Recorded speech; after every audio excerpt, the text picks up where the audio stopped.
everybody. Welcome back to the Retro Wrestling Review WCW podcast. I'm Gene Jackson, along with broadcast Bob Anderson, and for some reason, our names aren't showing if you're watching the video. Guess I can correct that real quick as we're doing the intro. Boom, there it is. Hey. There you see it. Dynamic Dudes fan club president Bob Anderson going to be meeting up with Big Johnny real soon up here in Ohio. Can't wait. Hey, Bob, I appreciate the fan club, man. Both you guys, you and Gene, the Dynamic Dudes fan club's really helping out. But anyway, if you've been following along with us, we are now up to Halloween Havoc 89. If you haven't been following along with us, shame on you. Go back and at least check out the Great American Bash. I think that's our high water mark as far as it's one of the best shows we've watched, and I very rarely ever go back and listen to anything that I've ever recorded. But I was on a road trip, and I actually listened to a good chunk of that, and I thought we were pretty entertaining on that. I thought we did all right. Like I say, not to pat ourselves on the back or anything, but I think that was fun. So, and I've got high hopes for old Barry Horowitz one. Yeah, exactly. I don't really remember everything about Halloween Havoc 89, but I know Thunder Cage, and then we've got. That's the only thing I remember about this show. We got Lex Luger and Flying Brian. I do remember that, and I want to say Tommy Rich versus Fidel Sierra, the Cuban Assassin. So, what more do you really need? If Nothing. You got all that. So, throw in an SST match, and I'm good.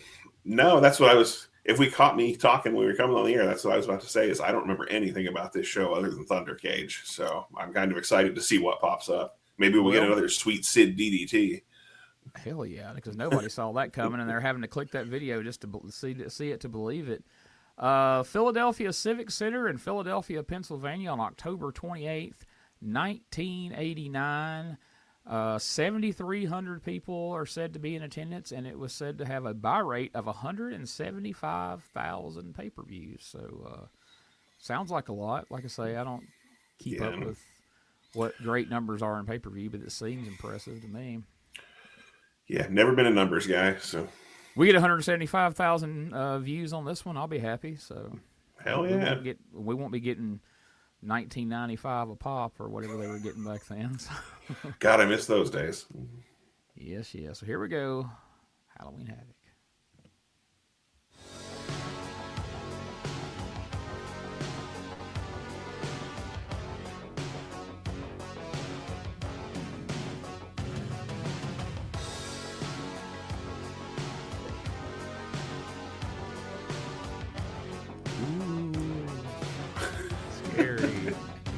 The whole main event is dead. Kind of the message we were given there. I don't know. Hello again, everybody, and welcome to Halloween Havoc 89. We're coming to you live from the Philadelphia. I don't remember what year it is where the kids come to Tony Schiavone's house trick-or-treating at the beginning, and it's like a 4 or 5 minute freaking intro video. Is that the one where Bischoff's dressed like a gay vampire? I think so. I think that all blends into one. I'm not sure and it may even be the one where Tony, once you get to the actual show, is dressed like Jesse on commentary. Oh yeah. And Jesse's like a gynecologist with a monster mask or something. It's a big ha-ha moment. Oh look, Gordon Soley's dressed like a drunk. Oh, look at that tie. That is snazzy. It makes me think that I'll never forget the name of Goldust. Goldust. Goldust. Tremendous. Jim, back to you and Bob Carter. Thank God we checked in with Gordon. He had a lot of information for us. He really did. I learned so much. I think Chris Cruz even turns up during this one backstage at some point. Oh my. Back before he spent his life making rude comments on Facebook about people in general. I don't know if you follow him on that. Here he is. Oh, it is Christopher. No, I sure don't. Yeah, he's a very salty salty dude these days and spends most of his time insulting wrestling and wrestlers and just people in general, especially wrestling fans. He seems to think very little of him, even though he was one. All that and much more coming up live here from Philadelphia. Now the long months of waiting have come to an end, and Halloween Havoc is about to begin. It's my pleasure to introduce to you the world's best ring announcer, Gary Michael Capetta. Wrestling fans, this all right, now that we've checked in with all the announcers, even though they had nothing to say or anybody to talk to. Mike Rotunda and the Z-Man. Hell yeah. Oh, coming my. in hot. They didn't even get entrances. Yeah. You guys are going to start in the ring because we think very little of you. Mike didn't even bother to put his Letterman's jacket on. Still rocking the Varsity Club singlet, even though they're long gone. Varsity Club singlet and a perm.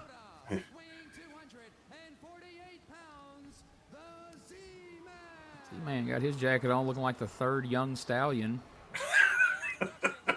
They couldn't get the rights to crank it up for him to come out to. Tommy Zank, Jimmy Powers, and Paul Roma. What would that be, the Can-Am connection? Yeah, I think so. Can-Am. Yeah, Zink, him and Martel took off there in the WWF, looked to be working their way up the tag team ranks, and then Zink got mad and quit, and boy, what a good choice that was. Right. Downhill from there. Oh, look at that. I mean, Strikeforce is definitely the most I ever liked Martel in his career, so. Yeah, well, that's one thing.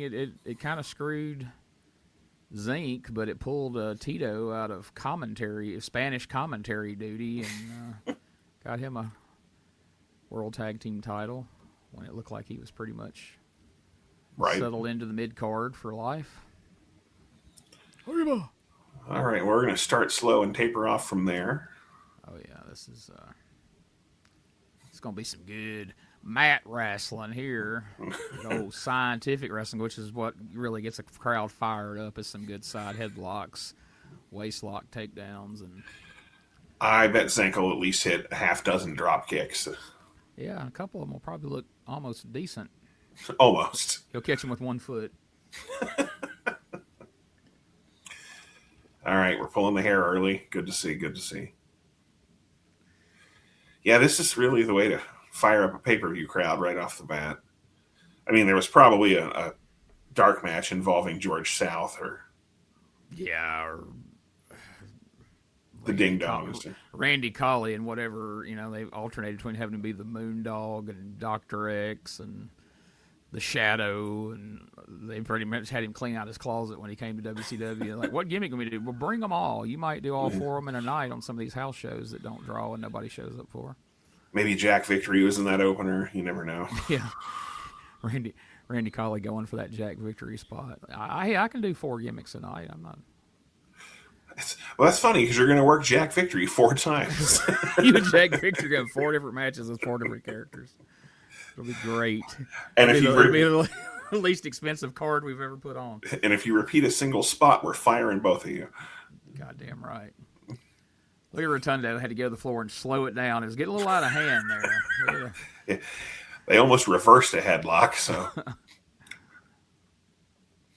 Rotunda's like, what do you think of my Larry Zbyszko impression there, Tom? Tom's like, don't worry, I'll be wrestling him soon enough here. Zank was like, this is as boring as doing taxes. And he was like, huh. You don't say. Yeah, I think it'd have been a little more exciting to give us Fidel and Tommy in the opener and then go to this boring shit. All right, fire. Oh, look at that. Big hip toss. Rotunda left his feet. There's your drop kick. Drop kick counter is 1.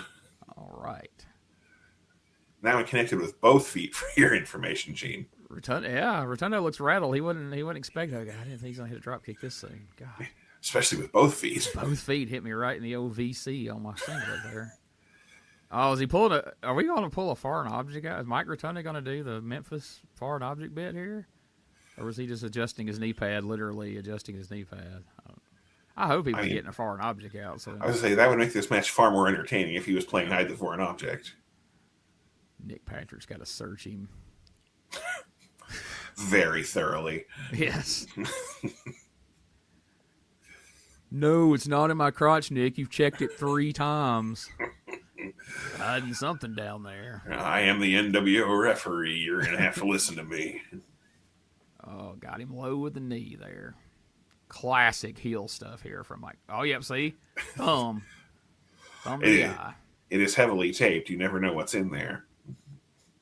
Yeah, but tape. He's probably got a foreign object in there of some description. Whoa. Gene, this is WCW. That is an international object. Oh, my apologies to any foreigners I may have offended with that.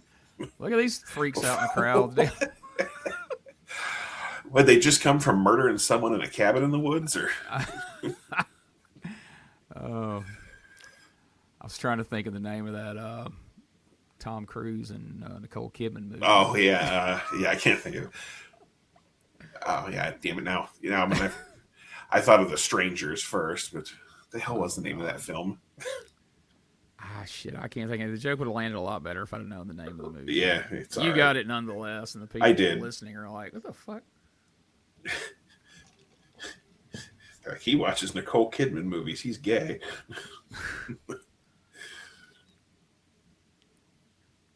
It's weird that there was no issue with Tom Cruise being it. It was Nicole Kidman that made the movie gay. That's strange logic, but we'll go with it.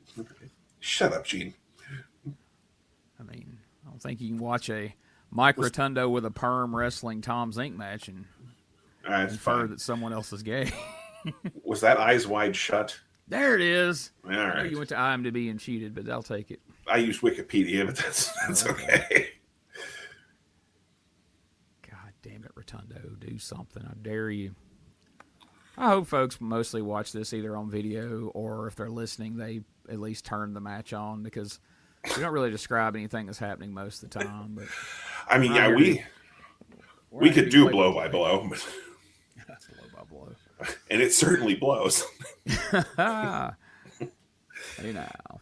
Yeah, I mean, if you want to hear us do play-by-play, go watch our OWF show that we pimp at the end of every episode because it's much better. Yes. Well, no, it's not. But I mean, the matches aren't. But some of the matches are on par with some of these WCW matches, but the commentary is definitely better. Boy, don't you know Kevin Sullivan's proud he ain't got to be ringside for this shit. He's like, brother, I ain't going out there with no entrance. I'm not your games master anymore. I can't put on my big, heavy-looking robe that my wife wears after she takes a shower. My bedazzled bathrobe. It's evil.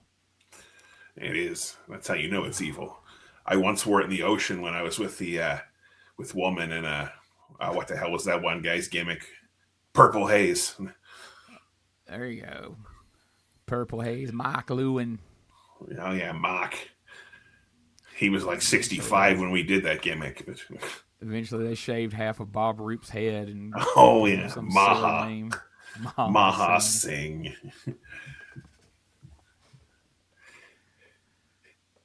And then they had Luna Vachon there. This match was left completely off the tape as well.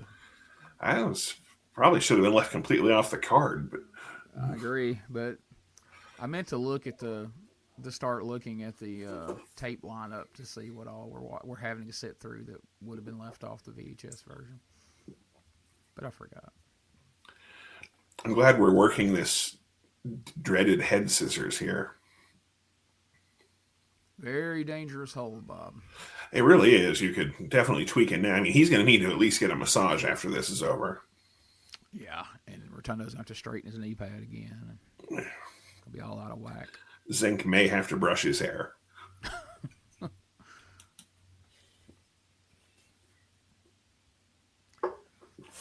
I mean, I know in wrestling logic, anytime somebody grabs a rope that gives them more leverage, or as Alfred would say, leverage. But when he's got him in a head scissors like that, and he's up on his knees, and he just reaches out and grabs, what is that doing? Nothing. Nothing. And anybody with any sense of physics can look at that and tell that's doing absolutely nothing. But we're wrestling fans and we're stupid, Gene. Yeah, clearly. We're rewatching this 30-something years later. Making fun of it. Oh, this is so shitty. Well, why are you watching it, stupid? Nobody's making you. Well, I'm watching that guy pick lint off his pants in the front row. It's more entertaining than the match. I'm just wondering what them two The two guys in the pass in the crowd with the damn kabuki masks back there are gonna do. Kill, ma. Oh, launched him out. Look at that, all the way out into the aisle. If he'd been 6 inches the other way, we wouldn't have had to watch any more Z-Man matches. All right, now if this was current wrestling, Rotundo would hit the opposite rope and hit a flying senton 630 moon flip. Yep. But instead, in '89, he's just going to stand there and look at poor Zink as he struggles to get. Oh, no, he's not. He's coming after him. Pile drive him. Shit. It's Rotundo. Probably put him in the abdominal stretch on the floor and grab the rope. If it would get us a double count out, I would take it right now. Zink's like, if he keeps hitting me like this, I'm not going to make it to Studs and Duds tonight. Zink's like, shit, I should have went on to AWA. Half those shows get canceled. Oh, there's a killer maneuver right there. I enjoy my time at the showboat.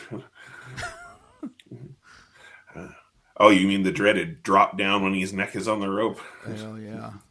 That'll crush your larynx. Speaking of the showboat in AWA, I'm sure Zink probably had a big time hanging out with old Larry Nelson after the show. Me talking about, I have to wonder, being a wrestling fan, how much of your knowledge of anatomy did you learn from Gorilla Monsoon and crushed larynxes and shit like that? Between him and Gordon Soley, that's where most of my medical knowledge came from. Yes, I never could exactly pronounce occipital. I have to tell you a really funny story about that. I have a really good friend. For people that don't know, I work in the medical field. I'm not a doctor or anything, obviously, but I have a really good buddy that's a massage therapist. Mm-hmm. And I was going to see him for an appointment one day, and in the appointment notes, I put, I have an ache in my occipital or external occipital protuberance. And I walked in, he's like, are you telling me you're here for me to rub the back of your fucking head? And I busted out laughing. And he was like, how do you even know that term? And I explained it to him. He's like, that's the dumbest thing I've ever heard. Like, how dare you question the medical knowledge of Gino Morella, sir? Hey, there he is. He's grabbing the rope on there the abdominal stretch. You knew it was coming. Exactly. Oh. But yeah, I popped myself just writing that in fucking doctor's notes. It was like I said, since he was a good buddy, I knew I could put whatever the fuck in there as long as it wasn't like vulgar that someone was going to read. At least he was smart and actually knew what you were talking about. Oh, yeah, he did. He knew what it was. Some massage therapists were like, are you trying to get me to jerk you off right now? Like, no, that's not what that means. Yeah, well, he's like a medical massage. Like, he's not just like your random, like, go to the fucking, like, there's no, like, spa music playing or anything like that. Like, may rub you wrong time. Yeah, none of that shit. Oh, okay. Yeah, no, like, you go in to see him and, like, you're like, this is where it hurts. And you walk out of there going, I hurt more now. It's spread. Yeah. But then you feel better a day later. Anyway. He was the guy. He was my buddy that was a big fan of the OWF show. Oh, okay. Well, good for him. Yeah, exactly. We like him. We will plug his business next time. Yeah. Hey, if you need a good rub down, go down there and see my buddy. Dr. Tuggs. That would pop him huge. All right, back to this shit show. Oh, yeah. We've while we were talking about something halfway interesting, we missed the abdominal stretch and a missed drop kick from Rotundo, which means we'll probably see a connected drop kick from Zeman. The Zeman. We have to find one of those interviews where Funk refers to him as a Zeman. Yeah. I think mostly it was on commentary. Oh, is he going for the pile driver? Oh, no, just that stupid jumping ear ringer move. Yeah, because he was like a co-host on one of them Power Hours. Yeah, I think it was Power Hour Worldwide or somewhere. Yeah. Uh-oh. Whoa. Oh, look at that. Okay. No. That's going to be the finish, isn't it? Of course it is. Jesus Christ. What a maneuver. The Zeman. So for those of you who aren't watching the video, even though you should be, Rotunda, like, hit the turnbuckle. Sorry. What? I couldn't get over. Zink tried to spit, and it got hung on his mouth, and he had licked it back into his mouth with his tongue. It's fucking disgusting, and they didn't take the camera off of him. Oh, I missed that. Now Doug Dillner's like, get the fuck out of here, you nasty. I'm sorry, go ahead. You can describe the replay here. So yes, Rotunda goes for the into the corner, back out, crossbody, and then Zink does this half-assed, at best, roll through. Doesn't hook. Does he hook the leg? Oh, yeah. Okay, he hooks the leg. Usually the opposite. Usually the baby face is doing the back crossbody, and the heel rolls through and holds the tights. And then he jumps around like an idiot. And anyway, it was terrible finish to a terrible match. Monster Energy replay, Bob. Oh yes. Unleash the beast. Oh, let's hear what Bruno has to say here. This will be I'll television. tell you. Nice to be here. Bruno, you have faced many challenging and difficult situations in your nearly 30 years in the ring. Have you ever faced anything as difficult as refereeing in a Thunderdome match? Not quite, Chris. This match is very unique. You know, you have these 4 individuals, and in there, and practically anything and everything goes. Actually, it's a very dangerous match. You might say, well, what's your role in there? Well, anything and everything goes. So my role basically is that make sure that, for example, Lee Anderson and Gary Hart don't come in, don't get these guys any kind of a weapon. And when somebody throws the towels, of course, it's my job to stop this whole thing and to declare a victor. And anything else that might happen in that ring that shouldn't, I'll be aware of. Can you see anything happening in that ring that might What maybe if the make cage you caught on stop a fire? match Would you instead put of the that out, or terminator? would you expect someone else to? I really don't think so, because Oh, this no. match it's going to be fought to I the think very we have bitter to call end, Fire and to it's gonna break our be chip up for to that the, one, Chris. either Anderson or Gary Hart to bring It's this finally his time to All right, shine. Sammartino, good to be with you, and glad to have you back in the ring. Good to be here. All right, fans, let us now He's, go back we to have the a ring. fireman on Gary duty, and a standing by piece of for the shit. He didn't introductions even to come that out. big Muda had to six-man do it. tag team match. After this match, I'm going to go and work for a cocaine addict. Me and Herb Abrams, I'll tell you. Oh boy! Oh. Got part of our War Games crew still hanging out together. That's good to see. Speaking of the cocaine addicts, here comes Steve Williams. Yes, I watch it. Here's a promo, and he is. How you say, fucked up like a soup sandwich, Chris. Have you ever seen a soup sandwich, Chris? That's pretty fucked up, huh? I don't know. I know you live in the South, Gene, but I live up here, and with all that snow we've had, fucking people going to the fucking store and buying up all the bread and milk. I can only assume milk sandwiches are a thing. So. Oh, dude.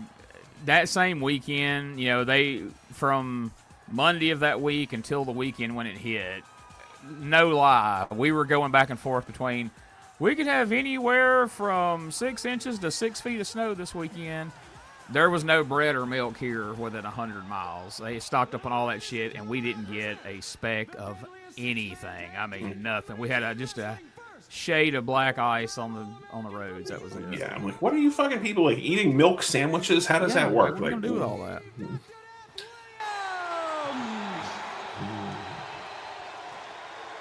And his partners. God damn it! If they wrestle the fucking Samoans, I'm gonna throw this goddamn. Beautiful Bobby and Sweet Stan. I mean, I know you like the Samoans, but fuck, we've seen the Midnight Express wrestling now. How many times? But if it's a 6-man, that means we might be getting Tama. Oh, I think you're right. I think that's the deal. I think this is where Tama, or as Jesse Ventura would say, Toma. Yeah. Yeah, here we go. This is where they throw the goddamn fire sticks at each other. Yeah, I think this means we're getting Samoan Savage. Oh, and Humperdinck. Oh, yeah, Big Daddy Dink. Oh, shit.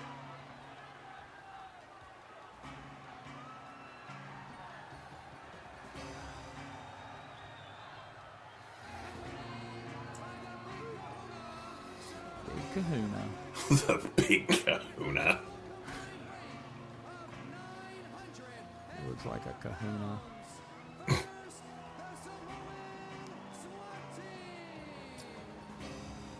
That, the music that WWF's using isn't terrible. I mean, it's just as good as playing the fucking theme song from Halloween when they come out. I never quite understood that back in the day. It's like, why y'all coming out to the Michael Myers music? Because they were killers? Everybody knows you play some kind of generic jungle music for these guys. That's You think there's like a CD for that? Like a generic jungle theme? There's a generic Japanese theme. We know that much. Hey, Vince, we got this new Japanese wrestler. What music play? Give him the Orient Express music. God damn it, pal. You know we have Japanese music for all those guys. Well, we already have one It doesn't matter. Put it on both of them. Play it for all of them. We lost our CD for the black guys. We got to come up with another one. Oh. They need to bring back All American Boys for somebody. Jerry Brown and Buddy Roberts. And Buddy Roberts, of course, went on to Freebird fame. So Oliver Humperdinck has managed... Kevin Owens, when he was doing his big All-American thing, should have found some... Oh, that would have been amazing. All right, can we turn Jay Harclear down? Or most of the way. His voice is grating my nerves today. By God! We can turn him up, and especially during the main event when he's talking about designated Terminators. Yeah, that's some strong names for Ole Anderson and Bruno. Yes, Chris, I'm a designated Terminator. What the fuck that means? I'll be back.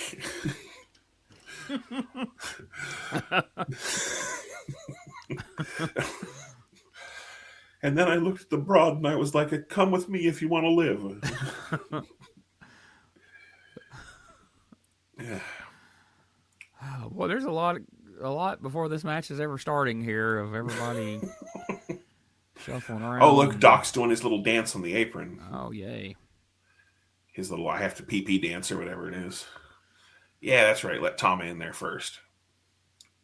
I remember, this was the first time I had seen Tama since... Oh, it's Halloween, Gene. That's why they had the masks on. Yeah, it's Halloween Havoc. That's why that dude looks like Svengoolie out in the fucking... Yeah, it didn't occur to me when we first saw the two guys randomly sitting in masks in the crowd. That we had been talking about Halloween Havoc for several minutes. Yeah, I'm an idiot. Just leave me alone. This fucking douchebag with a mask on. What's he doing at Halloween Havoc with a mask on, you freaking idiot?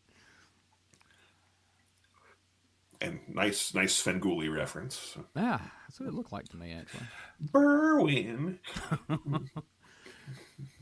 Berwin R. Shyster. That would be a better gimmick. It would have been. The IRS outfit, but he's painted up like Svengoolie. I'd have went for that. Or my wife would have anyway. She's a big Svengoolie fan. Wouldn't that have just kind of been a juicer? Rest in peace. Has that happened yet, or are we still going to have to sit through that? That's coming in 1990, so okay. Yeah. In 89, Piper hadn't even turned him into the juicer in Portland yet. Okay. Have you ever seen that whole bit of business there where Piper did that on TV? No. You need to see that. It's on my YouTube channel. I made Steve watch it one time. And okay. he was like, what the fuck? This is how they're doing this? I'm like, yeah. Okay. I'll tell you for one thing, for as big as the fucking Samoans were, they bumped like crazy. Oh, yeah. Even when it looked absurd, like Stan Lane should not have been on the clothesline him over the... Why are there upside down tables? What the fuck? Why are there like 4 broken upside down tables out there? We must have missed something out here. There's a couple that are sitting upright, and a couple are upside down, and I'm guessing Dr. Death may have flipped the ones that are upside down. Look at him. I was going to say, Z-Man and Irwin sure didn't do it. No, they did not. Yeah, that could have been Doc looking for a bump, but... I remember this being the first time I had seen Thomas since he left the WWF, and I was like, holy shit. Like, he turned Samoan. He turned Samoan, and he's been eating a lot, and it all went to his ass, apparently. Yeah, so he grew in his full Samoan ass while he was gone. He's got Jack Victory ass now. Now we'll have to wonder in the mask. It's either Jack Victory or one of the Samoans. You thought Jack Victory grew dreadlocks and painted himself brown for this match, didn't you? He's really going all out for this one, Bob. I almost didn't recognize him until I saw his ass. Till you realized that they had New Jersey in black letters on that ass. The New Jersey Savage. Jacka. Oh, them punches. And I like how the other two have dreadlocks and then Samu has a perm. Yeah. Samu's like, no, I'm keeping the perm, guys.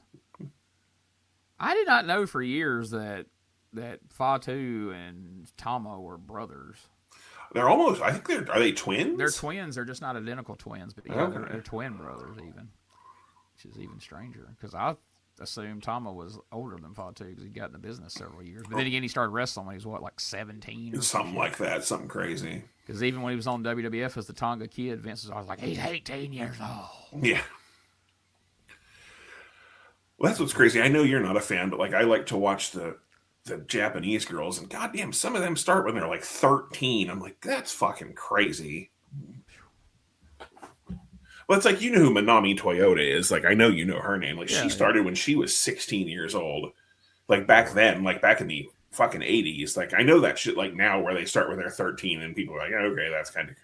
Yeah, but that shit even happened back then. Yeah, she started when she was 16 and other girls were starting when they were 15 and I'm I'm not even sure I'm for that. You're not done growing yet. That's a good way to get fucked up permanently. Yeah, I've always, men, women, whatever, thought it was kind of wrong to get them in the business that young because, like you said, you're still growing and your body's taking, especially the kind of style those girls were doing. Oh yeah, I was watching. I picked up a new disc of it's actually an IVP videos. He's a good dude, so I'll pimp him on here. He had a disc called Joshi for Dummies, and it's a bunch of really famous matches. Some of those, and those girls are a lot of. I mean, there's the ones that are huge and fat, like Aja Kong, but some of those girls are really fucking tiny and skinny. Some of the bumps they take, dude. I have no idea how they're not all fucking dead. Yeah, or at least crippled now. It's fucking I was watching one last night, and this girl took a fucking backdrop driver sideways on her head. Jesus. And I literally, I was like, oh my god, she's fucking dead. And she lay there for a good minute and a half before she got up. And I was like, god damn. I get there's kind of that excitement when somebody gets dropped on their neck, but I was like, there's got to be a fucking limit. Yeah, I mean, when they're not all in wheelchairs now. I don't know what year this match was from. I'm guessing late 80s, early 90s. But when she hit, I legitimately gasped loud enough that my wife was like, "What's wrong?" But yeah, fucking crazy.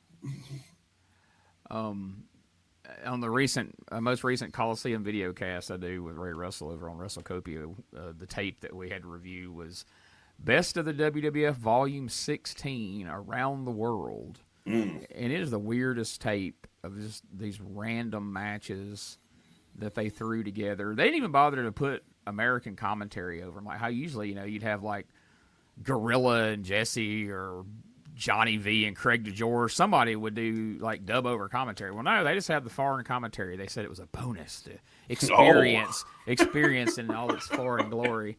Of course, the hosts were Mean Gene, Frenchie Martin, and Outback Jack. Oh, dear God. In each segment, Mean Gene would show up in a increasingly more and more racist costume with each. It's unreal. You couldn't even replay. This will never be on YouTube because they couldn't put it on there because people would get offended. But anyway, the second match on the tape is this All Japan women's match, and Ray's did they even have rights to this footage? I didn't think they even had a deal with them, but it was Bull Nakano. It was the Jumping Bomb Angels against Bull Nakano and not Dump Masamoto or whatever her name was. This was Condor or something like that. Yeah, Condor Saito, probably. Yeah.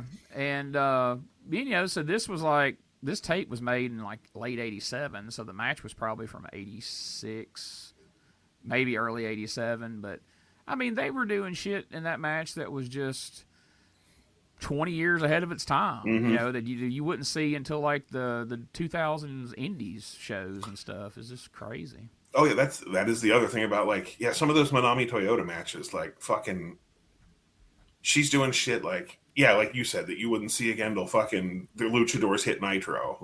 God damn, I'll have to find that one bump from that match and send it to you. It's got to be somewhere. You've watched the ICP Stranglemania where they watch the women's exploding match thing, right? Where she drops a girl on her head.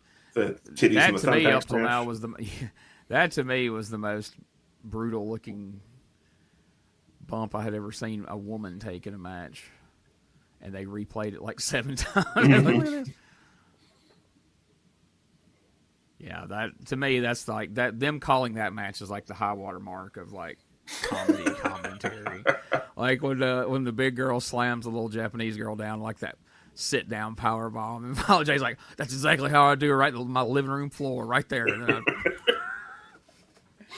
I won't say the rest since we're on YouTube, but right. Well, you know. Yes, I remember.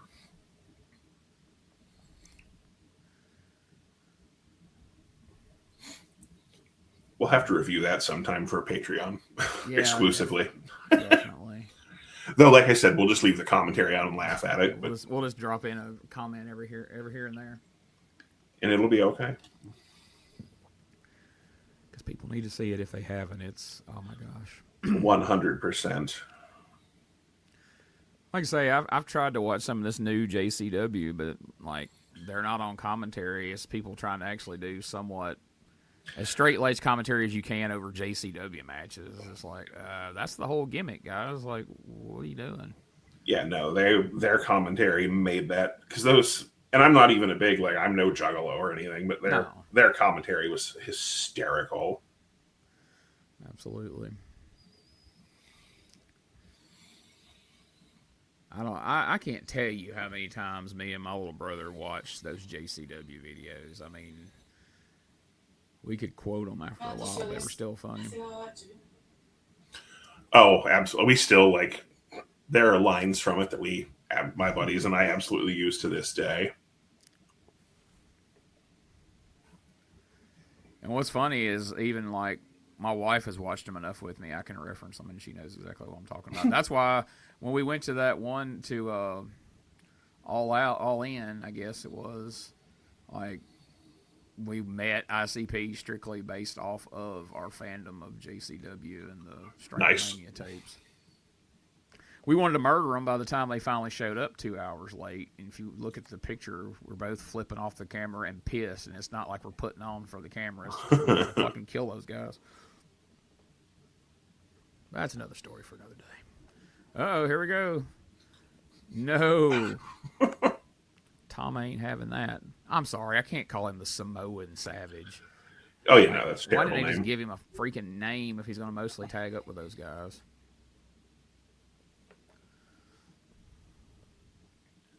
Tonga Tom, like Body Slam. Oh, jeez. Preferably not that. And that's something we need to do a watch along of one day.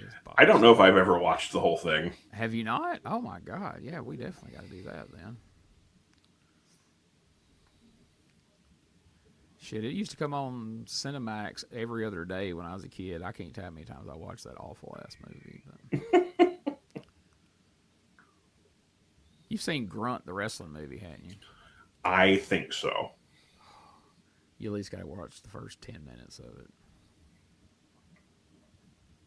It's the dude getting decapitated in the ring. That I've seen. That's not the best part. I mean, it's funny because it's so hokey, and they try to treat it like a real thing. But then, in the aftermath of it, they go to the guy who got decapitated, who was the champion, Skull Crusher Johnson, which is a name we probably should have stolen for OWF. They go to his manager and ask him, is he going to be forced to forfeit the title now that he's been decapitated? And the manager goes, "Oh no, Skull Crusher Johnson's come back from far worse than this. Far worse." And it took him 7 years to finally strip him of the title. Oh, Jesus. That's my favorite line in the movie. Oh, Skull Crusher Johnson's come back from far worse than this.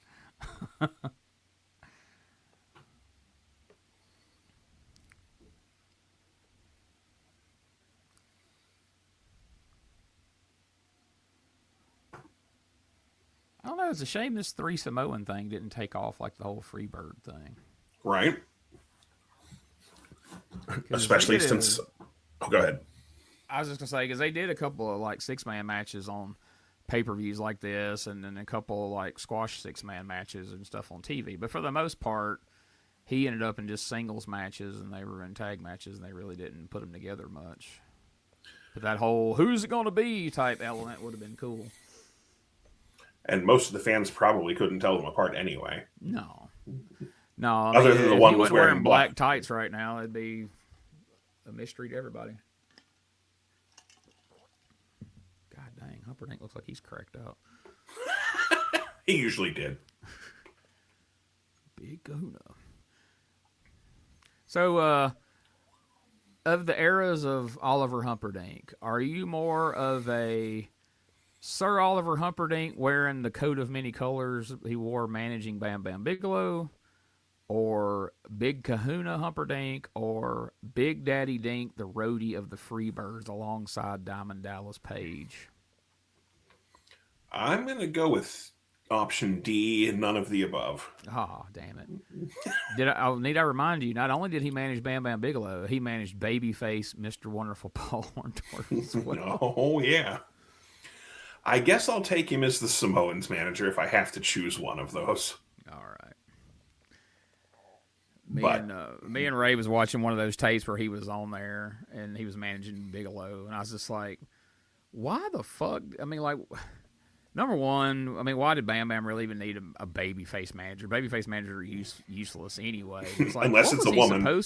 Yeah, I was like, what was he supposed to be? Like, wearing that outfit they came up with, and he carried that scepter thing with him. Like, I don't know. It was just so odd. Just everything about it was odd. And then suddenly he's managing Orndorff. I'm like, him and Orndorff? Like, Orndorff can talk. Like, why does he need a babyface manager? All right, who's your pick for the most useless babyface manager of all time? Well, Humperdinck makes a strong case. Throw me some examples out here. I'm blanking out because I'm only thinking of Humperdinck and Elizabeth, but the way Savage, played it before, she had a role. So my choice is Jose Lothario. Dear God, here comes Shawn Michaels doing his sexy boy gimmick. He's super over, and here comes some 80-year-old guy that's like, oh, he was his trainer, and everybody's like, nah. A boyhood dream. You had never heard throughout Shawn Michaels' entire WWF career. Exactly. You have never heard the name Jose Lothario. He's not an old legend of WWF that we've ever mentioned. Suddenly, he gets a shot at the WWF title, and we can't shut up about this guy. And he's there for a year and a half or something. Yeah, he has a match with Cornette on fucking In Your House. At least it felt like it. Yeah. So that would be my I can't pick. argue that one at all. I'll co-sign that. I mean, as useless as Oliver Humperdinck was, he can't touch Jose Lothario. And the sad thing is, Lothario had his day 50 years ago or whatever. But after that little run in WWF, he was probably getting bookings on indie shows as a manager and whatnot because he suddenly had... I'm sorry, did Doc just do a springboard axe handle? He certainly did. Okay, then. He's been waiting for a while. I thought, holy shit. There was nothing safe about that at all. He barely had a hold of him. He is one strong son of a bitch. You got to give him that. You ain't lying. Cocaine's a hell of a drug, like Rick James taught us. That is the truth. God dang, he has slammed the shit out of all three of those guys ever since he come in. But yeah, that springboard axe handle off the top rope, if you'd asked me 10 minutes ago, had he ever done that, I'd be like, are you crazy? What are you drinking? Botchamania, if it had been around back then, that would have made it for sure. That was a swinging... Poor Stan. Oh, my stands on the night. Oh, his educated feet were having an off night. Damn, that DDT was, or neck breaker. God damn. That swinging DDT breaker or whatever it was. Oh, nice one. Oh, that's a finish. Nice. Wow. The Samoans win when Tama does a flying headbutt to the back of Stan's head, which runs him into Cornette, who's on the apron, which knocks them together. And Tama gets the pin. Or, I'm sorry, Samoan Savage. Samoan Savage, yeah. That's how I should have talked in the interview. Oh, your sister had milk in many men's huts, yeah. Yeah. If you know what I mean. Damn, he clobbered the shit out of fucking Humperdinck with that. That was great. All right, here we go. This was pretty well executed here, folks. If you're watching this with us, boom. And Cornette was holding the racket in perfect position where Stan's head went straight into it. So he's knocked out now because everyone knows a tennis racket's the most dangerous weapon known to man. Uh-oh. Turn it up, turn it up, turn it up. Psychology, that reverse therapy is working on the Samoans. Gary Hart and Terry Funk have joined me. Just exactly how far are you willing to risk your men tonight in the electrified Thunderdome? Absolutely and totally. There is no quitting in the J-Tex organization, and tonight, for the very first time, Mr. J of J-Tex will be at ringside with us, Terry. You know, I want to say one thing. You know, Winston Churchill said, never say die. Gary Hart says electrify. And that's exactly what we're going to do. We're going to start a new dance craze here in Philadelphia. It's going to be the 10,000-watt boogie featuring Ric Flair and Sting here tonight. And besides that, we're going to introduce something new. Fried chicken. I'm talking about Ric Flair when we push him up against that electrified fence. Thank you so very much, and now let's go to Gary Capetta. Wrestling fans, the following contest, it is set for one Only fall. Gordon Sully could completely no-sell that whole line there. Right. All right, let's go down to Gary Michael Capetta. Oh, it's Fidel. Okay. Assassin! Camo vest and a fedora. What ring gear. His opponent from Atlanta, Georgia, weighing 241 pounds, Wildfire, Yeah, they had to put in some generic music to cover up his Hank Williams Jr. All My Rowdy Friends theme song he used to come out to in '89. I wonder if Tommy still got that jacket. That's a nice one. That is. That looks like the jacket that the Buddy Roberts Remco had. I've been where Tommy got it. Buddy Jack might have needed a few bucks one night. Hey, what do you give me for this jacket, Tommy? Shit, I'll give you $20. Oh. Well, that would have bought him a bottle of Jack, so he might have sold it. Got it done. Yeah, I saw Tommy yesterday on the screen when we recorded Dangerous Conversations, and he now has his mullet that he had in like '96. No. He come on screen. Me and Doug neither one say anything about it, and he couldn't stand anymore. Finally, after about 10 minutes, goes, "Hey, neither one of y'all said nothing about my hair. What you think about my hair?" He's like, "Mullets are back in." Doug's like, "Oh, really? Yeah, I didn't know if you realized somebody had gave you a mullet." He's like, "No, they're cool again, man. They're back in style." Oh, dear. And then we had a 10-minute conversation about the fact I'm completely bald, Doug's going bald, and Tommy's older than either one of us got a full head of hair that ain't even thinning. It's bizarre. Yeah. If you're like me, you've been going bald since you were like 19, so. Mine didn't start until my late 20s, early 30s. But, I had a buddy that was going bald in, like, junior year of high school, so. Yeah, mine started receding early. That's why. If anybody can hunt them down, there are pictures of me with freaking Shawn Michaels long hair. So, well, no, it wouldn't be Shawn Undertaker long hair, I guess. But. Rest in peace. Yeah, Doug explained his theory, the fact that Tommy and Ricky Morton both have long blonde hair at their age, that beer, somehow drinking copious amounts of beer must restore hair follicles. I told Tommy, I said, you need to go to a beer company and let them have you go around and make speeches about the wonders of beer for your hair. And he's like, hell yeah, Coors Light ought to sponsor me. I was like, there you go. I don't know, Ricky's is pretty thin, though. It is, yeah. That's Tommy got around to pointing that out, so that Ricky don't like the fact that Tommy's ain't thin. Because Ricky's, you get close to Ricky and you see his is just barely holding on. Oh, yeah. And poor Robert don't have shit on top. I mean, he looks like the damn crypt keeper. Like he's just got that Hulk Hogan skullet around. He's hanging on for dear life. Oh, that was an ugly sunset flip. That was definitely a less than stellar sunset flip for sure.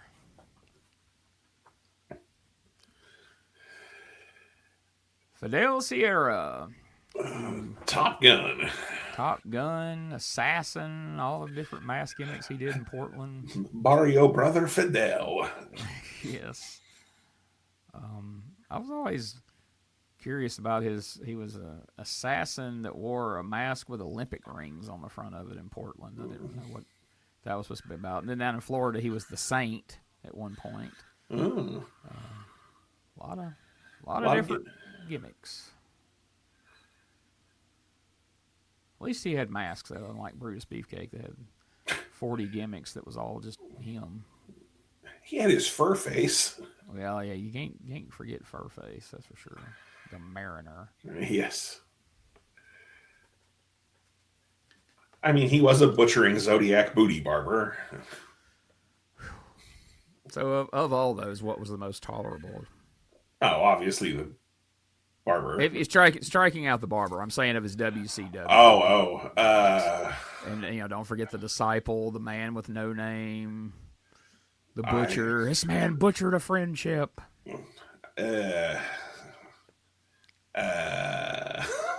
Booty man. I guess. I thought the Booty Man was dumb as hell, but I did get to sit front row when he had the Booty Girl or the Booty Babe, Kimberly, in his corner with a short skirt on. And I took like 3/4 of a roll of film of just her standing in front of us at ringside. So, I do have to, I mean, he looked fantastic as the disciple. Like, if it didn't have to wrestle or talk or do anything and just look good, like, he looked amazing. Yeah, he got ripped, that's for sure. But, I mean, then he got in the ring, and it all went to shit. It was generic as hell, but I didn't even really mind the butcher, but it was just like, all right, this is super generic. But, I mean, it was just him with, like, his hair slicked back. And some sunglasses. Which, And then he main evented Starrcade. Yeah, main event is good enough to main event Starrcade, by God, and hang out with John Tenta. So, I love me some John Tenta. I can't. I want to talk to Tommy. I was looking through some results yesterday, and during, what was it, 91? I think it was, it said, 91, 92. Or, no, this would have been earlier than that. I think this must have been when they went in 88. Him and Austin Idol went to Japan for like 8 weeks. And in this tag team tournament they were in, they wrestled John Tenta and I forget who Tenta's partners with, but this would have been like Slim. Like, have you seen like Slim Tenta from Japan in the 80s? Mm-hmm. So everybody I've ever talked to has always had like good things to say about him and everything. I'm just curious to what Tommy's take's going to be to work. I'm sure he'll say he was a good guy and all that, but I don't know. Yeah, It's just fun to think of Tommy Rich and Austin Idol wrestling John Tenta in Japan. Like, that's not something I knew ever happened. Yeah, you don't hear too many bad takes on John Tenta. So. No. Bless his heart. That poor guy, when he had to shave half his head and beard and all that crap for that. Right. And they've actually made an action figure of that now. Oh, God. It's one of those deals where, like, you swap the heads out on there, but one of the heads that you can put on it is, like, you can put one head on, it's the regular John Tenta, then you can put the other head on, he's got half his shit shaved off. And then when they made him cut that, I'm not a fish. Oh, my God. And cut the teeth in his beard and put the paint in there. Jesus Christ. Yeah. I have a shark figure over there I wish I could get to right now to hold up on screen. But yeah, he got done wrong. I mean, it probably didn't help that he looked 50 when he was 25, but yeah, that's true. Him and poor Arn. I remember he showed up. Tenta shows up in WWF looking like he's every bit of 45, and they say he was like barely 30, I think, at the time or whatever. Yeah. Whenever he, I think he was only like 26 or 27 when the Earthquake run started. Whenever he come and sat on Dino Bravo's back while he was doing push-ups. When they were like, "What's your name?" Or where are you from? West Virginia. What's your name? Canadian Earthquake. Wait a minute. Yeah, have you seen that that unaired footage of like his tryout match where they put him in like hillbilly clothes and that was gonna be his gimmick, and then somebody's like, let's make him Canadian Earthquake, which is just him with a Canadian flag on his singlet, and then eventually they dropped the Canadian. So he started in WWF in '89. Let's see, he was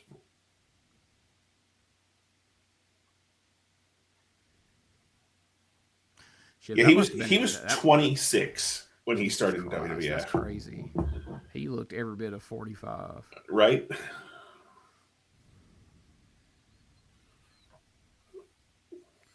But okay, well then that must have probably been like the '87 tour that Tommy and them did, because he was like, I seen a picture of it. He was super, like Tenta was super slim. There's no way he gained that much weight from the '88 one to the '89, because he was huge when he showed up as Earthquake and kept getting bigger. Oh, there's the Thez press. Sort of.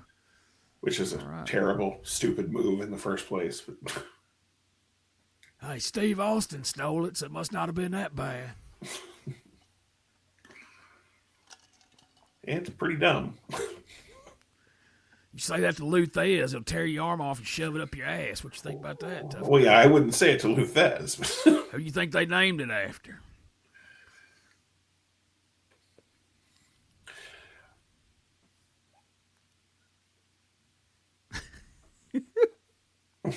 That really didn't warrant a replay. Like, we could have just said, yeah, remember when he won?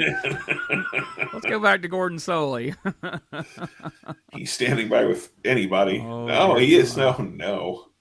But gentlemen, in just about 60 seconds, it all goes on the line. Let me tell you something, baby. Every night the Freebirds go in the ring, it all goes on the line. And it's the same old stinking story, I don't baby. even remember who they wrestle we here. still remain champions. We're the greatest tag team in the world tonight, and we're going to be the greatest tag team in the world in the morning. Take it, Michael. Well, you know, it's like this. So many women, so little time. And like Prince said, it is the sign of the times. The dynamic dudes are great. But when they meet the Freebirds, in just a matter of moments, you're going to find out why they call us fabulous. You're going to find out why they call us Bad Street. You're going to find out why, or what Mama and Daddy warned you about a long time ago. This is that era where Cornette was like coaching the dudes or whatever, I think. And he ends up turning on them. That's how the Midnight Express turns back heel. This is Philadelphia, so I remember the fans shit all over the Dynamic Dudes. Oh, leave the volume up. I think this is that story that Cornette tells about Johnny in the dressing room looking all dejected because somebody held up a sign that says Johnny sucks Shane's cock.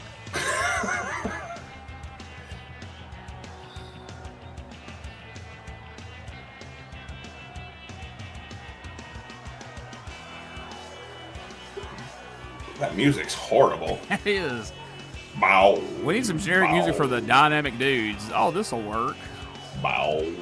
I bet that kid snatches that hat off as soon as they walk away.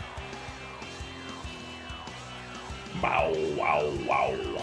That was Johnny Ace's thing we noticed in a previous show where he would just snatch random kids out of the crowd, apparently. Snatching random kids sounds like Johnny Ace's thing to me, too.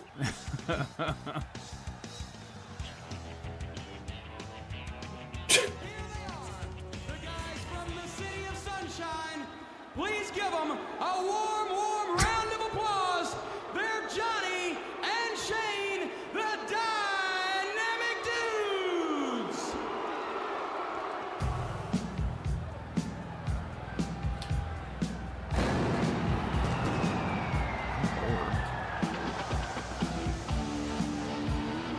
Glad they have the rights to this. Yeah, they didn't for a long while.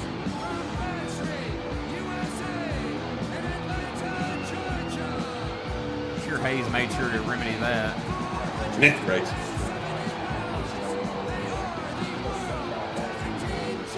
It's a home sweet misery.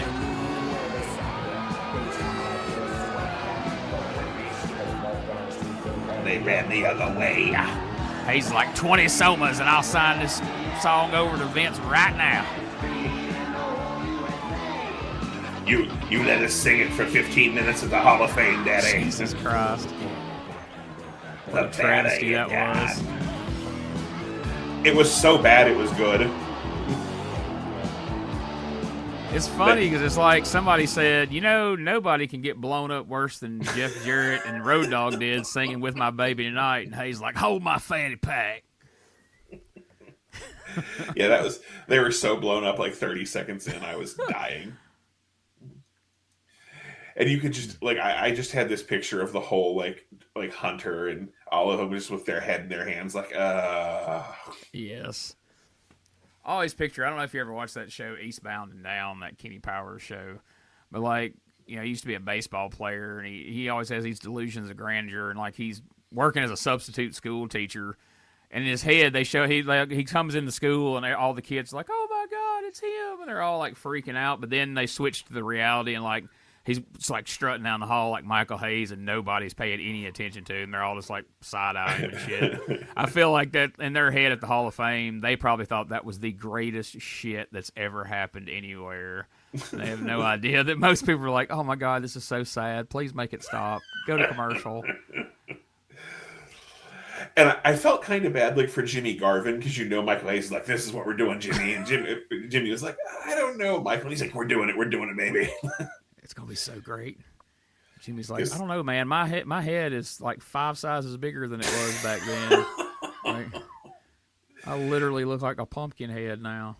Because I met Jimmy, and he was a really nice, down to earth dude. Like recently, I'm sure back then he was not, but I met him like 3 years ago or 2 years ago, and he was a really nice guy. Like I met him and Ronnie together. Ronnie was a salty old fuck, and Jimmy was nice as could be. I met Ronnie one time at one of those conventions, but I had never. The year that Jimmy and Michael Hayes was there, I didn't get to go. I was so mad. I wanted to meet them, but I worked a show with. Did I ever tell you the story about working the show with Ronnie? I don't think so. If not, I haven't told it on air. Yeah, I worked a show with Ronnie, and he was doing like the special guest enforcer spot where he didn't have to referee, but he stood on the floor. Right. And then there was a heel manager on the other side. And the fucking heel manager was going to throw powder, and he threw it before Ronnie was ready, so Ronnie's eyes were wide fucking open. So Ronnie takes a face full of fucking baby powder with his eyes wide fucking open. He is hot. I mean, fucking pissed. So like I'm there trying to help them. Like they're like they look at me because I was the ring. They're like, get a fucking bottle of water. So like I'm running my ass to the dressing room to get water to fucking get this shit. Like it is, and like he just threw and he didn't just throw like a little tiny bit of powder in there. Like he had like a goddamn fucking handful of powder. Oh my God. So I mean it is caked on Ronnie's face, caked in his fucking eyes. Like, we literally had to stop the show. Like, the fucking manager is breaking kayfabe. He's like, I'm so sorry, Ronnie. I'm so fucking sorry, Ronnie. Mr. Garvin, I'm sorry. Yeah, because, I mean, Ronnie was ready to beat the shit. Please don't Garvin stomp me. Yeah, and, like, I don't even know how old Ronnie was at this time. Old, I mean, he was old as shit. It was only, like, probably, like, 10 years ago. You know how we saying Tenta was younger than you thought, but, like, Ronnie come was to find out, Ronnie was a hell of a lot older than I realized, like in 87 when he won the belt. He had had a huge career before that in like Knoxville and everywhere. So, and of course, this is before intermission, and Garvin is the name on the show. So they're trying to convince him not to fucking leave and to still come out and sign fucking autographs and take pictures. Jesus. So like I'm sitting there like trying to like pour water in the motherfucker's eyes. I'm like, oh my God, what a shit show. that fucking manager the rest of the night is like tiptoeing. Oh yeah, the manager's the one. I'd have been the one going home. Like, no, yeah. Well, and of course it was one of those shows where there was one heel manager and he worked in the corner of like every fucking second heel in the show. So yeah, you know that you've been there where I've been that guy, unfortunately, and bitched the whole time. Where there were 8 matches and you managed in 6 of them. Yep. One promoter got mad. He's like, "You're the only person I've ever heard that is mad because you're going out too much." I'm like, "How am I supposed to keep heat? They've seen me. I mean, I'm literally there's 7 matches. I'm going out for 6 of them. That's ridiculous." Yeah, it was one of those shows. I've been actually half the show, more than half the shows I worked on. It was either we had Just in Case. God, there's one of those everywhere, I guess. And we had Dr. Feelbad. Oh, Jesus Christ. So I won't mention which one threw the powder in Ronnie's eyes. But yeah, those were the 2 heel managers that I was working with on every show. So. The worst powder debacle I've ever seen, it didn't involve a name, luckily. But dude threw powder in somebody's eyes, and the guy, I mean, starts screaming like you lit his head on fire. And I wasn't out. I mean, I wasn't in the match. I just heard it and come out and was looking. Did they use medicated powder? Yes. Oh my God. Gold Bond medicated fucking Jesus powder. Christ. Oh my God, it was terrible. Oh no.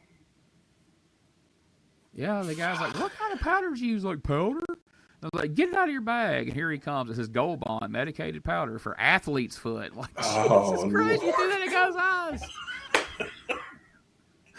Fucking hell. So any show I was involved with in the future, if there's ever a powder spot, even if I wasn't even in the match, like, hey, let's see bring the powder in here you're going to use. Huh? Why? Go get it. Okay. It either needs to be baby powder or cocaine, so bring it in. Okay. That's all it wants. Jesus. I mean, they're looking better than they did in the skyscraper match. I'll give That's them true. But, I really hope they repeat that one spot.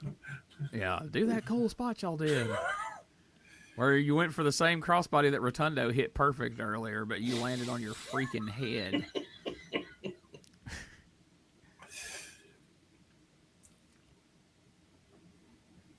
Okay, let's keep the camera on Michael Hayes for an uncomfortable amount of time there. Goddamn Jimmy looking swole, isn't he? Oh, yeah. He is jacked. He is. Remember that intro that Gertner used to give for fucking weighing in a slim, trim, buff, cut, ripped, chiseled, and jacked. Good old Gertner. Fucking miss those ECW shows. Harder than the tree that hit Sonny Bono.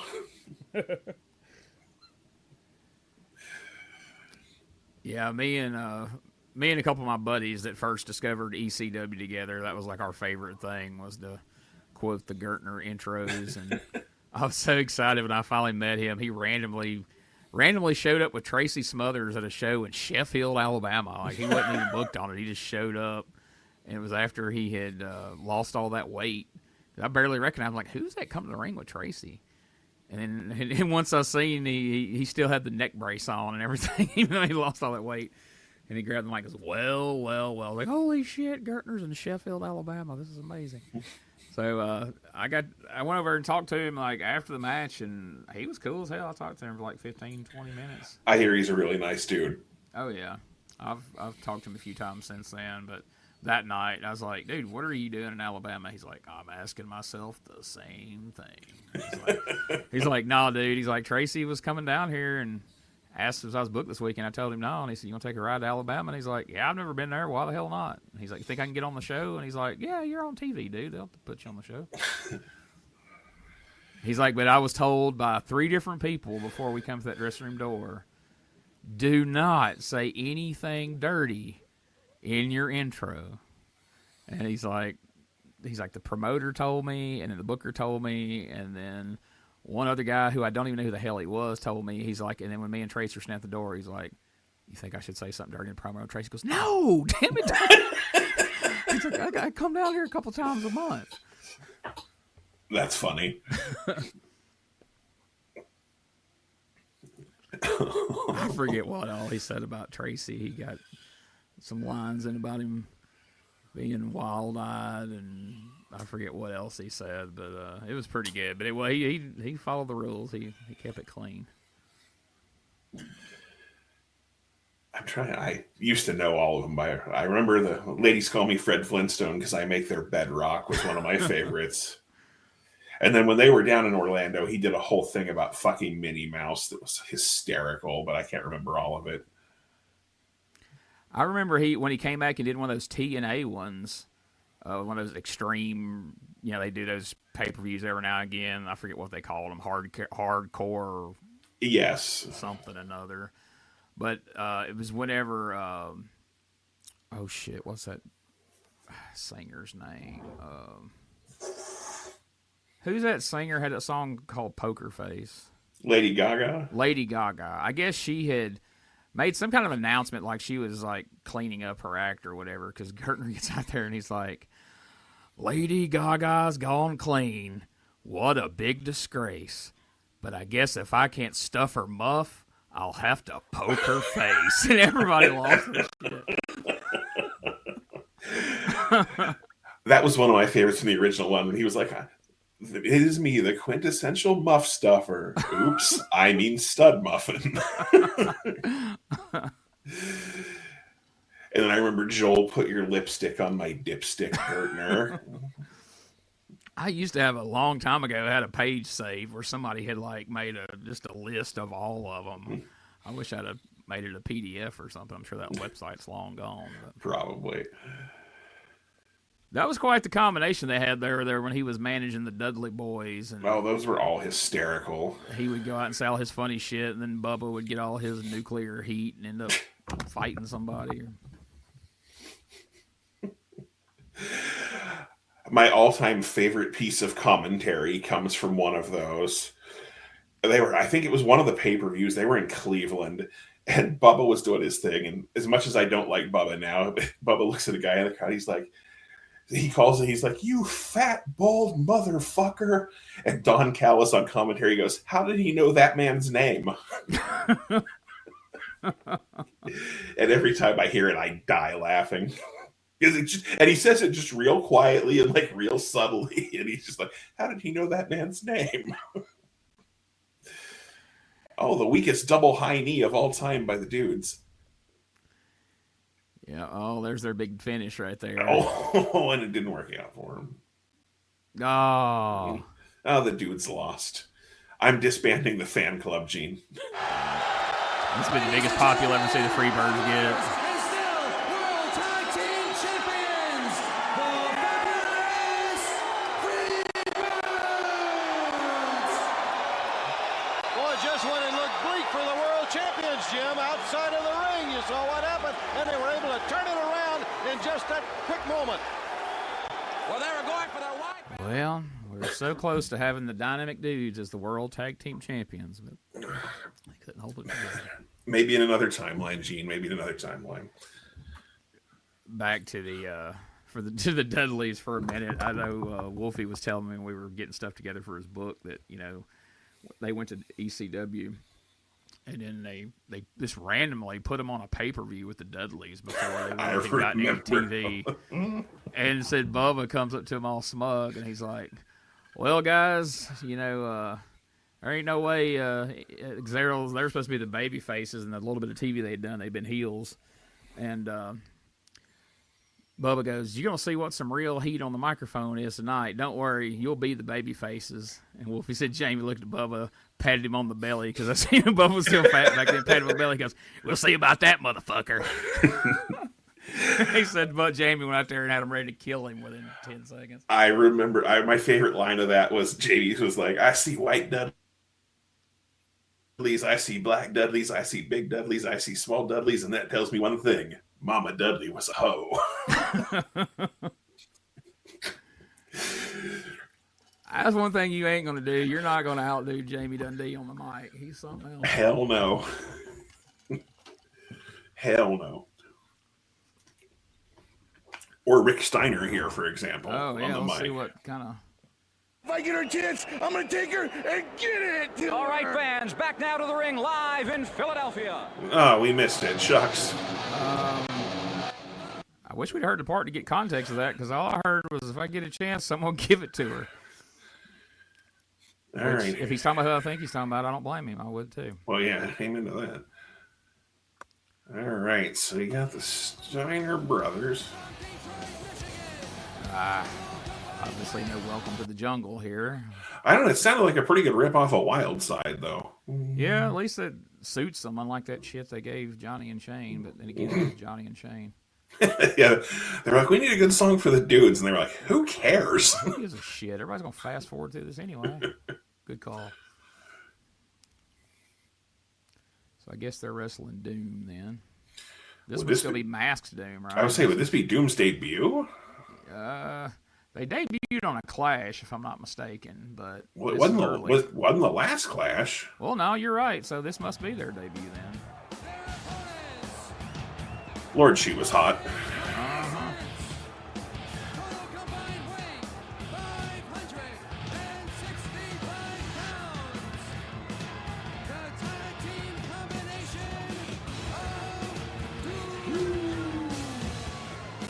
Where's Nitron? Maybe that's who I'm thinking of shows up at the next Clash. I hate that the big hooded capes didn't stick around for Doom. Yeah, that would have been cool. Look for them. I just remember being a kid watching and like, oh man, I wonder who these dudes are. And as soon as the camera zooms in, like, that's Butch Reed and Ron Simmons. Like, why don't you just put their name on their tights? Look, just because they only had 2 black guys and then they stuck them in masks. I mean, it ain't even that. Those masks do nothing to hide their identity. It's crazy. Look at that. And who's talking? You know how Butch Reed sounds. You've been hearing Butch Reed talk for 20 years. Sucker. I mean, I was only 10. I was 12, but... well, maybe I was... I don't know. I might have been 11. Case pretty quick here. I might have been 11. I don't know. I'm bad at math. I don't know. I know around 13 and 14, like, all the wrestling magazines you would get then would have pictures of women in them. And I started like a collection of those. That was like my favorite ones. Like, oh. We'll just leave it at that. We won't speculate on beyond that. Gene was German suplexing his wiener. Laying the smackdown. No, we didn't do that back then. It wasn't around yet. No, of course not. You were slingshot suplexing yourself. Look at that. Holy shit. Double Germans. Good grief. Whichever one took the brunt of Scots looked much worse. Yes, it did. I think that's Ron, I think, there. He's still after him. He stepped her on, that's for sure. That was probably where he adopted the catchphrase "damn" from after that suplex. With a few other choice words along with it. Ron, he stepped to you, sir. Damn, cracker. Look at that mullet. It is pretty fabulous. Oh, it's glory. Oh, they finally both have long tights. Yeah. A lot of debuts in this match. Got the silver D on the boots. On the Rons, anyway. I guess Butch's hadn't came in yet or something.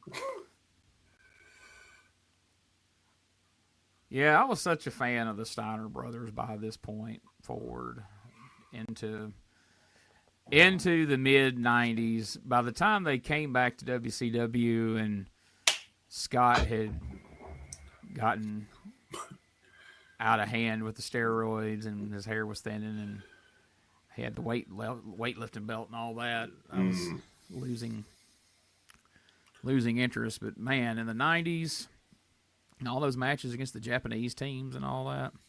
Oh, yeah, you ain't kidding. When they looked like they were just murdering everyone they got in the ring with. Yes. I remember my dad had not watched wrestling in a little while. He come in one night, he'd been fishing or something, and the Steiners match was just starting with, like, I think it was that Wrestle War 92 match against whatever Japanese team it was, Sasaki and somebody, I think. I don't know, but yeah, he sat down and started. He's like, "Who are these guys?" Like, it's the Steiner brothers. He said, "It looks like they're beating the shit out of them guys." I was like, "Because they are." Yeah. Jesus. Yeah, they work just a smidge stiff. I mean, most guys would have been a little nervous going in there with Butch Reed and Ron Simmons. They hadn't took a step back and have just wailed on their ass through this whole thing. Butch Reed and Ron Simmons were a little nervous getting in there to work with Steiners. I bet they were the next time they had to do it. You know, they were like, and we got to do this again and again. Fuck you, Chris Benoit. Say, woman, wouldn't you rather manage the Road Warriors or what's left of the Skyscrapers? Or the Mulkeys. Or the Mulkeys. Or bring them ding-dongs back? Are they already gone? That's unfortunate. That gimmick had so much potential. That's the new fan club. We're ditching the Dynamite Dudes. We're going to start the Ding Dong Preservation Society. Well, no, that doesn't sound right. We'll cancel that before we get it started. That's what you were doing every time you saw those pictures of woman. And I was going to change the Dynamic Dude fan club thing. I just couldn't figure out where to do it. So. Oh, okay. Oh, an inverted atomic drop that didn't look fake as shit. I'm amazed. Gotta love that. Because these days they don't even try. All right, now we're not going to bitch about modern wrestling on this show. So I will shut up now. No, we'll save that for Starrcade because we're gonna be bored out of our fucking minds.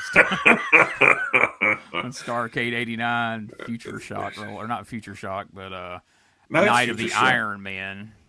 That's '90s. Okay. Do they call it Future Shock? Well, I know it's the Iron Man. Yeah, it's the horrible Iron Man tournament, but I think it is Future Shock. Dear God, he just suplexed him out of a fucking body slam. Yeah, the Steiners are stupid strong. It's ridiculous. What is he? Okay.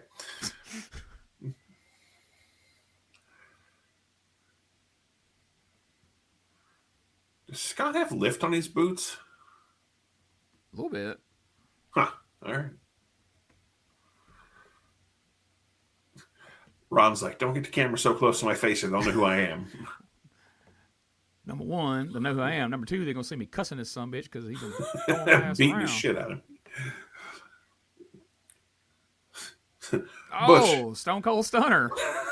Butch, you ready for the tag? No. Getting it anyway. Oh, damn. Invented the most famous finishing hold in wrestling. Then he hit the Hogan leg drop. Oh, big soup bone right hand. Now we're doing the Lawler punches. Wait a minute, Jim Ross. Who do you always say has a soup bone right hand? I mean, from this random guy in a mask here. The Undertaker? Every time a black dude would throw a punch, he would say it was a soup bone. But he's not racist. I mean, wait. Is that what he said about Devon? I'm sure he did. By God. Did you bring them soup bones around me, Devon? You keep your soup bones away from that water fountain. Goddamn, pal, your water fountain's down the hall. Uh-oh. Oh, I thought he was going to snatch you from behind and German suplex him again. Jim Ross wants him to play football in the back of the bus. So. Gourd buster. Lauren Anderson move there. He hooked him for a suplex. I'm like, surely Butch Reed is not going to take that freaking suplex into the damn Owen Hart pile driver of death move that he does. Oh, the screwdriver? Yeah, I can't see either of these guys taking the screwdriver. That was usually for jobbers.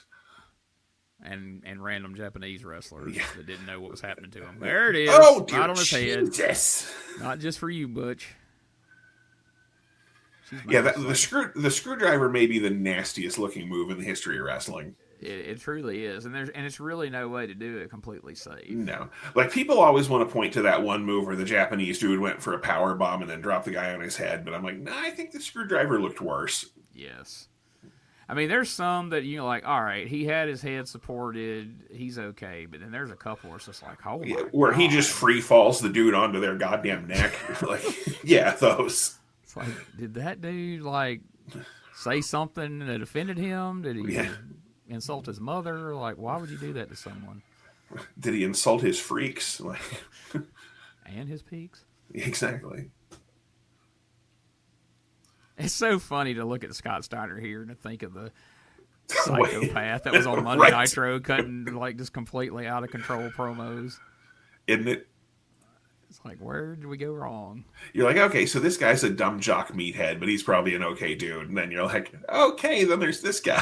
It's like, well, he clearly didn't give a damn about hurting people wrestling, but surely he wouldn't say anything too off color. And right. Gets out there and cuts a promo on Flair and DDP and his wife. And like I said, that still my favorite moment all of my time ring announcing was that night that Scott Steiner. I'm standing there. I think I've told this before. I'm standing there in the middle of the ring, and Steiner comes in and he has that gimmick where he runs around in circles and he starts bouncing up down. He leans over to me. My mic's live. He's like, "This fucking ring is a piece of shit." And of course, it goes out to the whole crowd. And I am trying, like I'm biting my lip not to bust out laughing. Because he wasn't wrong. The fucking ring was a piece of shit. And I look over, and the guy running the show's over there, like, hanging his head in shame, and I am fucking crying. After the show, it was like, if you are not speaking directly into the microphone announcing, please turn it off. That was terrible. Oh, it was hilarious.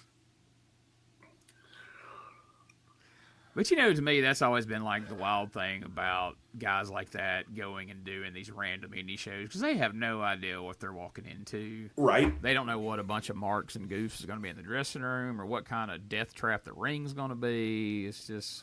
100%. Because, hell, there have been some of those rings where fucking, like, I didn't want to get in them. Yeah. And I was just going to go stand there. Like, shit, I've been to shows where there were no goddamn, like, steps or any way into the ring. So, like, I had to, like, haul my fat ass up on the fucking apron into the ring every time. And by the end, my knee hurt. So, like, hell, I can't imagine going in there and bumping on the shit. I wrestled 3 years before I encountered a ring with a damn set of steps anywhere near it. Okay, if you're lucky, they might have a folding chair if you're lucky. Yeah. I know I've told the full, but I once went to a show where they were using the goddamn toolbox to get in the ring. Jesus Christ.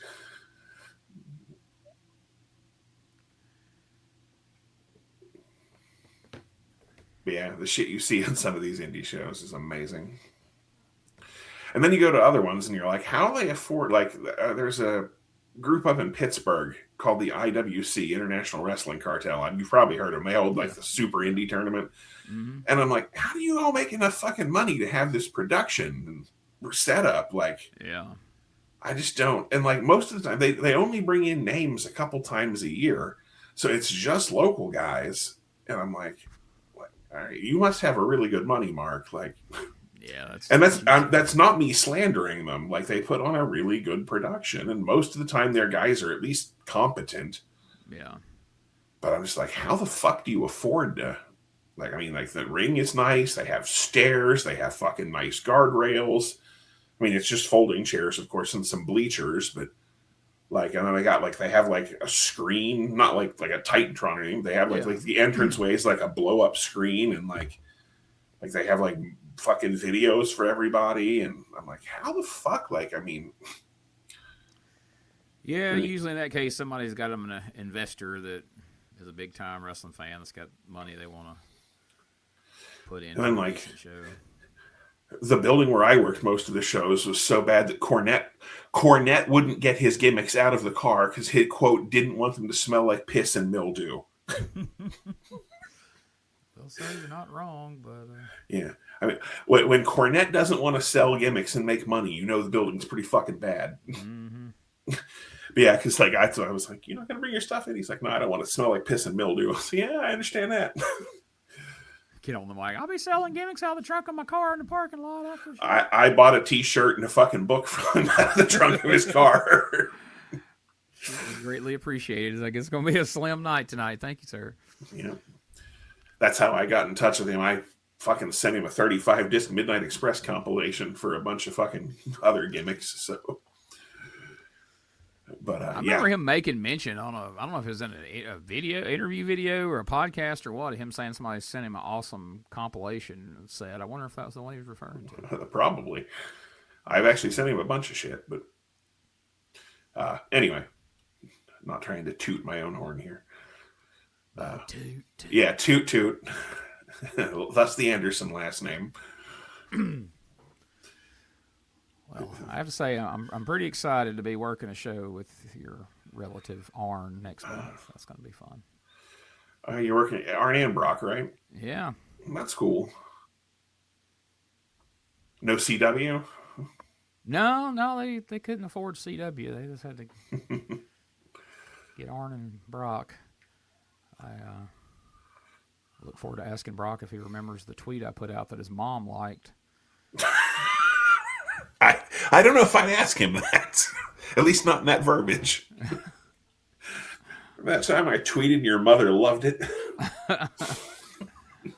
I'll pull it up if I can find it. I was pretty proud of that. Then when his mom liked it, I was even more proud of it. I was like, holy shit, Did I ever tell you what that was? No. I tweeted a picture of Brock, and I put, Brock Anderson looks exactly like the guy who would play Arn Anderson on the show Young Rock. Nice. And so somebody liked it. I'm like, who's that? And I went and clicked on it and looked at the page. I'm like, oh shit, that's his mom. I'm like, holy shit. That's funny. And you're not wrong. No, I mean, every time I see him, that's what I think of. Because that was such a corny ass show, the way most of those guys looked on there. You ain't wrong. But they all still look better than the guy that played Ric Flair in the fucking Von Erich movie. Holy shit. What were they thinking? Obviously, the people that cast that movie have never seen Ric Flair. Ever. Or at least never. They may have seen him, but they never heard him talk. Yeah. Yeah, that was tragic. That was sadder than the fucking rest of the story. And I say that as a big Von Erich fan. What did you? I don't know if we've ever really talked about that. What did you think of that movie overall, minus a couple of questionable casting choices? I mean, yeah, obviously the Flair casting sucked, but I thought they did a good job telling that story for mass consumption. Yes. I feel bad that the one brother got left out. Like, I know they were like, oh, we couldn't put that in. It would be too sad. I think that's a bullshit cop-out. But other than that, I think they did a very good job condensing it and telling it. Like, that could have been a fucking mini-series on one of these streaming services. Yeah. I think if you didn't do it the way they did it, that's what it would have had to have been, and I don't know if there would have been enough interest for it. Right. But I agree. If you throw in the line the mass consumption, I think that, I mean, there's, you know how wrestling fans are, goddamn nerds are going to nitpick everything. Oh, that's not the same night that happened. Yes. The temperature was a warm 78 degrees, and they depicted it as a brisk 57 type shit. But my only real complaint was that they made it seem like Kerry lost his foot the same night he won the NWA title. Yeah. Which isn't a huge deal, but like they could have at least made it. I mean, they literally made it seem like he won the belt and then lost his foot 2 hours later. Yeah. Like they could have just done something small to depict that wasn't literally the same fucking night. Like, because that's kind of a big deal. Other than that, I thought they did a really good job. And I thought all of the kids playing the Von Erichs were good. Yeah. Puts the U.S. Heavyweight Championship on the line. You know, Gordon Soley, this is the real deal. Brian, put those 3 fingers down. Little exhibition skirmishes are over with. Put the 3 fingers down. Butterflies deep in the pit of your stomach. You got to drop down, do the thumb. There it is. Boom. Boom. Boom. There's the L for Lex. You got 4 in on that one. And the L for Luger. Yep. Wrestler alive today. Why I stand above the wrestling world. The wrestling world is at my feet. I am the champion. Hit one more. Come on. The 90s. How many times have you been champion? Gordon Soley, I will be champion for as long as I want to be champion. Brian Pillman, that's what you find out right now. He's been champion more than once, which means he can be beat. Let's go to the ring. I just can't remember how many times. That's why I fucking asked you. We'll return after these messages.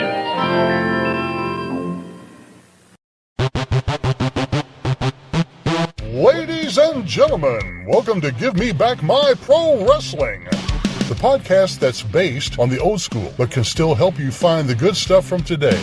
Jimmy Street and the Plastic Chic, Jared, are the undisputed tag team champions of the wrestling podcast world. From thought-provoking topics to superstar interviews to action figure expertise. This team does it all. And all they ask is, give me back my pro wrestling!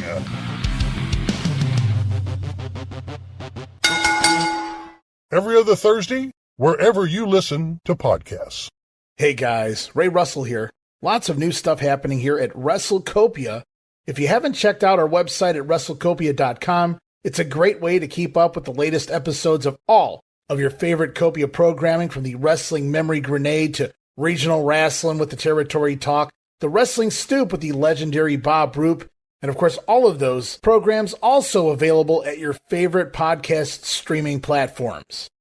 And if you want to stay up to date with everything going on in the Copia world, all the latest news, random thoughts, fun videos, pictures, and more, make sure to join the more than 33,000 followers over at facebook.com/wrestlinggrenade. Don't be left out. And last but definitely not least, it's what keeps the entire machine going. I'm talking about patreon.com/WrestleCopia. We appreciate your support in helping us pay the bills to keep the WrestleCopia podcast network running and enabling us to continue to bring you all the quality programming that we offer. Relive the glory days of Memphis wrestling with the Retro Wrestling Review USWA podcast. Each week, we go back in time to review USWA Championship Wrestling from the 1990s, episode by episode. Join us for watch-alongs, behind-the-scenes stories, and exclusive interviews with people who were there and lived it. Whether you grew up watching it or you're discovering it for the first time, this podcast is your ringside seat to Memphis wrestling history. It's all a part of the WrestleCopia Podcast Network. Listen now at USWApodcast.com.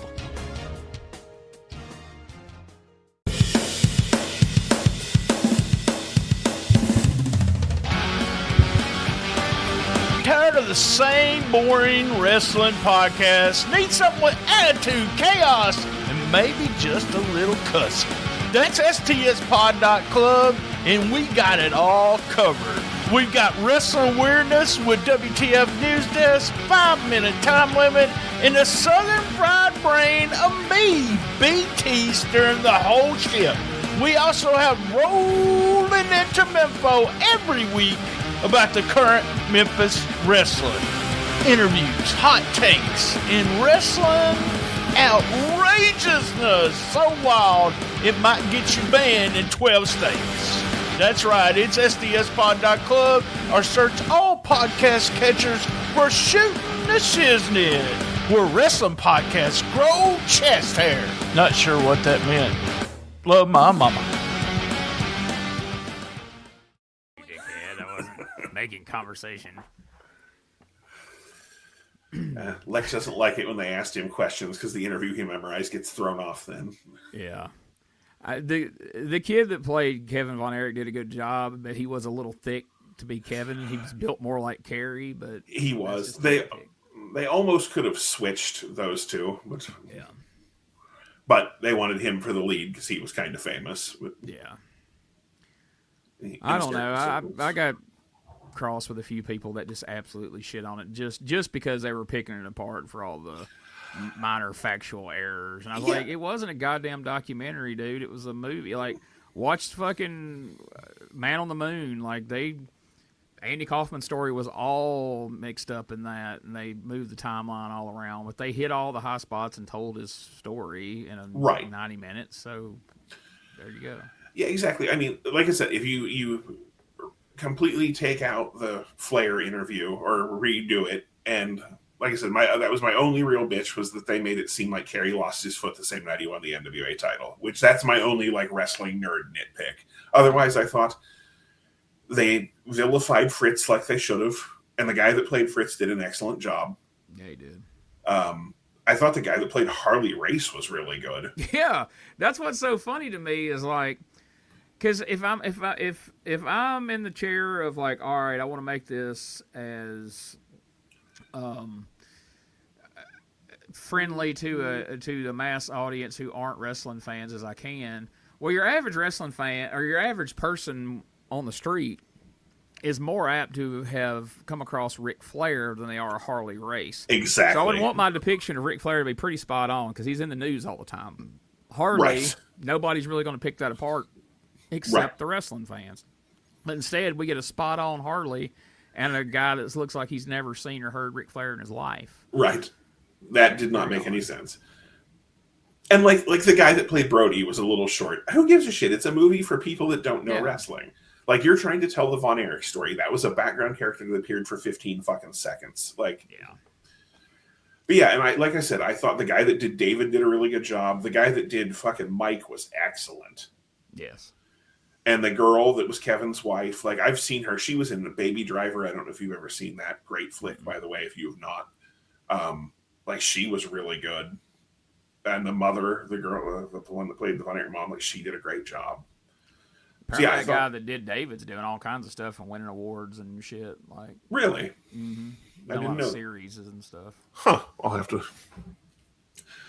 Yeah, if you've never seen Baby Driver, you should absolutely watch that movie. It's fucking fantastic. Well, I'm going to look it up just out of curiosity to what that name could possibly mean. So I don't know if that's a baby that's driving or somebody that's driving a baby or neither. It's a guy named Baby that drives. He's a getaway driver. I was pitching a baby in a race car. It was a whole different thing. That sounds like an animated film. No, seriously, dude, you should. I'm sure it's streaming somewhere. You should look it up. It's a fucking great movie. I will. But anyway, yes, no, like I said, for a wrestling movie to try to draw in mainstream audiences, I don't really see how they could have done it much better. No, and I'll still every now and again somebody will make mention of it, and there's like 2 or 3 wrestling historian nerds that always pile on and shit on how awful it was, and those people should be ashamed. And I was always like, oh, "Fuck you!" Right? Like, that's why there's never going to be movies made to tell wrestler stories because of idiots like you that won't let it go. Whatever if happened? You're listening to this and are trying to figure out where we're at right now. This is Lex Luger and Brian Pillman's match is just starting. Because we made reference to Luger's promo, but we really didn't even say what was going on. We just made fun of this. And I don't even I think who won that last match. I wasn't even paying attention. What was the last match? The Steiners Doom. I think Doom headbutted them with some shit in their mouth. Oh, that's right. Yeah. Sorry, folks. We got sidetracked like we always do. So. If you get Bob talking about the Von Erichs, it's easy to get him sidetracked. He's a pretty. It really is. I'm a big world class guy. So. Yeah. Not that there's anything wrong with that. Which is funny considering how much I shit on the Freebirds on these shows. Because they were against the Von Erichs, and you still hold a grudge. That's why. No, it's just that this version of the Freebirds sucks ass. Unless Gordy's here, then I'm good. I guess he was up high on Freebird Mountain on this night, or otherwise known as Japan. But I'm kind of shocked that Dr. Death was here and Gordy wasn't. I don't think they were teaming yet, were they? They weren't teaming yet, but they were usually on the same tours most of the That's time. True. Oh, all right. Pillman's still not wearing his Cincinnati Bengals shorts, so I'm less interested in the match than I normally would be. Yeah, this match feels odd. Pillman's in his rarely worn red trunks. Luger's in his even more rarely worn purple trunks. If you're, into keeping up with that kind of thing, it feels strange. Gene, wrestling a fashion guy. Yes. That'll be his next podcast, since he already has like 47 Spoiler! Of them. Sorry, I didn't mean to. We got to do the music one before we get to the fashion one. All right, yeah. So, Pillman does have his new boots with the little wings on the side. Oh, yeah, look at those. He's flying at Brian. Oh, look at that. Oh, shit. A big-ass body drop. He's probably lucky he didn't go to WWF this time, or he'd have been like fucking Kid Icarus or something. Oh. Damn, Luger bumping into the guardrail and shit. Took a big backdrop, bumped in the guardrail. Now he's leaving his back up. What do you think? He's going to hit you with a chair or something? He's going to chop you in the back? He was giving him his back for something there. Pillman didn't call the spot, so Lex didn't know what was happening. Uh-oh. Getting a springboard. Air Pillman! Air Pillman! Air Pillman! He's going to hit him with the designated Terminator. My God. He's from Cincinnati, Ohio. Do you know what he did there, Gene? Football! He was a linebacker or some shit. I don't know. He had 52 throat surgeries and still played football. He had one during halftime in the middle of the game. That's true. They just brought a doctor right there to the sideline. Cut his neck open. soon as he heard the whistle, he pushed the doctor down and ran out on the field, bleeding. His vocal cords were hanging out of his helmet. He stuffed them back in and hit the field. He got a sack. I think the only person we make fun of more than the Freebirds is good old JR. He made it so easy becoming a character of himself for 20 fucking years.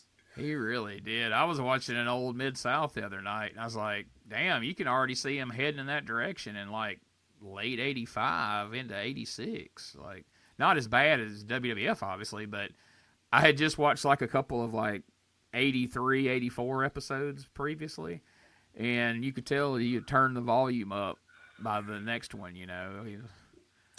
Yeah, he's got these like distinctive, like there's early JR who actually sounded like he cared. Then there's loud JR. Then there's WWF character JR. And then there's AEW, I don't want to be here JR. Yeah, there's angry old, these stupid kids in their dives JR. Well, I'm going to get on over there in the corner in a big coil over there. Get over in a coil, just wait for them to catch you. That's what them boys do. Yeah. And everybody's like, he's the best announcer of all time. And I'm like, is he though? He had a period where he was very, very good, but yes. No. He has forfeited the best of all time just in the stuff he's done in the last several years. Kind of cinched that for me. Yeah. I'll happily take Gorilla and Bobby over anyone ever. It's funny because like the Meltzer crowd used to shit all over Gorilla, like because you go back and read that stuff, and he buried Gorilla. It's like, yeah, I'll take Gorilla and Bobby or Gorilla and Jesse over pretty much anyone ever. I'm gonna say something that's not gonna be popular with a lot of people right now, but I feel like you're probably, we've never talked about this, but I feel like you're going to agree, especially some of the jokes you helped me make on here. But, like, I have a soft spot for Gordon Solie because I watched him on Continental, so there's kind of a nostalgia there. But in the big scheme of things, I don't enjoy him as an announcer, and I don't buy this whole thing that people say he's, like, the greatest of all time. I feel like we're not fair to answer that because we weren't around in the 70s. But from what I've seen, I would agree with you. We weren't, but I don't feel like we were around during his heyday.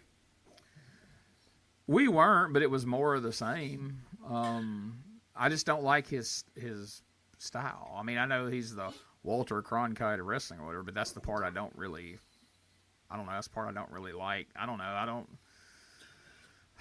The way he would react in, like, a lot of the promos and stuff I didn't care for. I mean, and I'm not saying he's bad or anything, but I'm just saying give me, like, Lance Russell and Dave Brown over Gordon Solie any day. Now, most people go, well, you grew up watching Memphis. Well, I was growing up watching Continental at the same exact time. So what you're trying to get to is that your pick for best announcer of all time is Bill Mercer? No.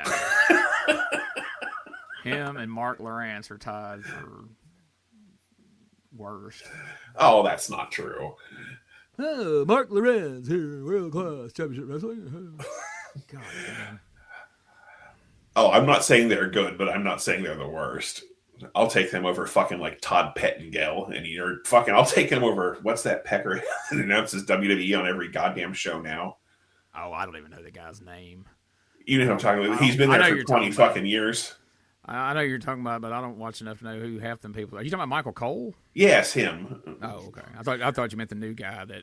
Well, that's the thing. Like every guy they've had, like they all sound like Michael Cole now. I'm sorry, yeah. we said we weren't going to bitch him on wrestling. Sorry, I apologize. But it's part of our discussion. I feel like every guy they have now sounds just like him. But well, yeah, anyway. I don't know what any of them's name is after Michael Cole. There's been 3 or 4 different ones that have come and gone, and I never knew who they were. I don't know that they ever identified themselves. I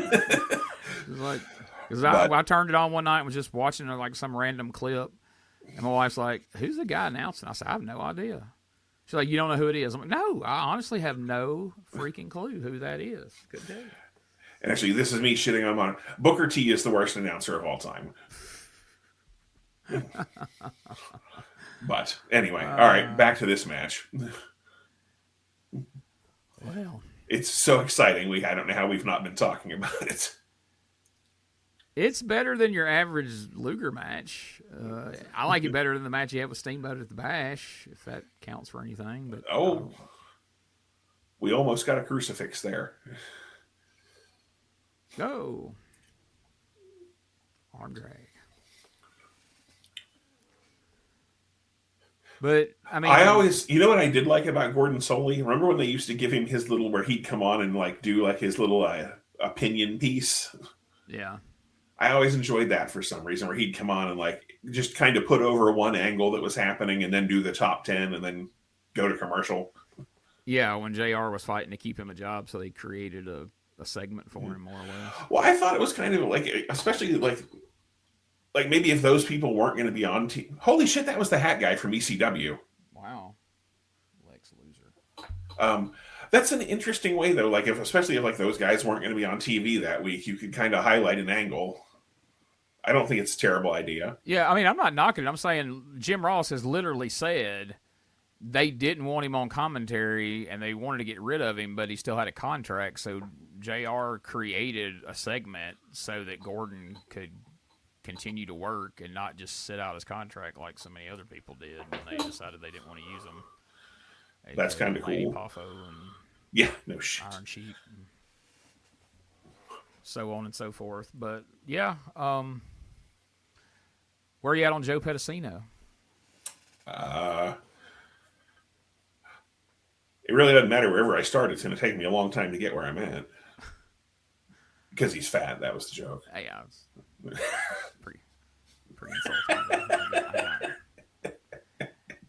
Or what about? I guess he didn't announce much on Global. What'd you like? Craig. What's his name? Craig. Did you Craig? I don't remember. Shit. I can picture him plain as day. I can hear his stupid voice, but I can't think of his last name. I know who you're talking about.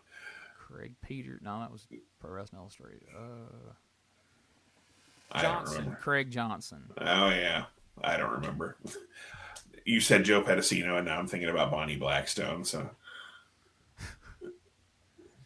she's she is a woman, but she's not.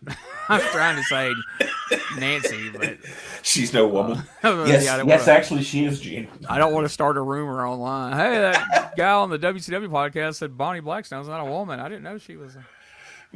No, she is literally a woman, but I'm saying she's not in the league of fallen angel, if you will. She is Nancy Toffaloni or whatever. Yeah, I wasn't going to attempt that name, but Nancy Sullivan. I didn't want to call her Nancy Benoit for sure. But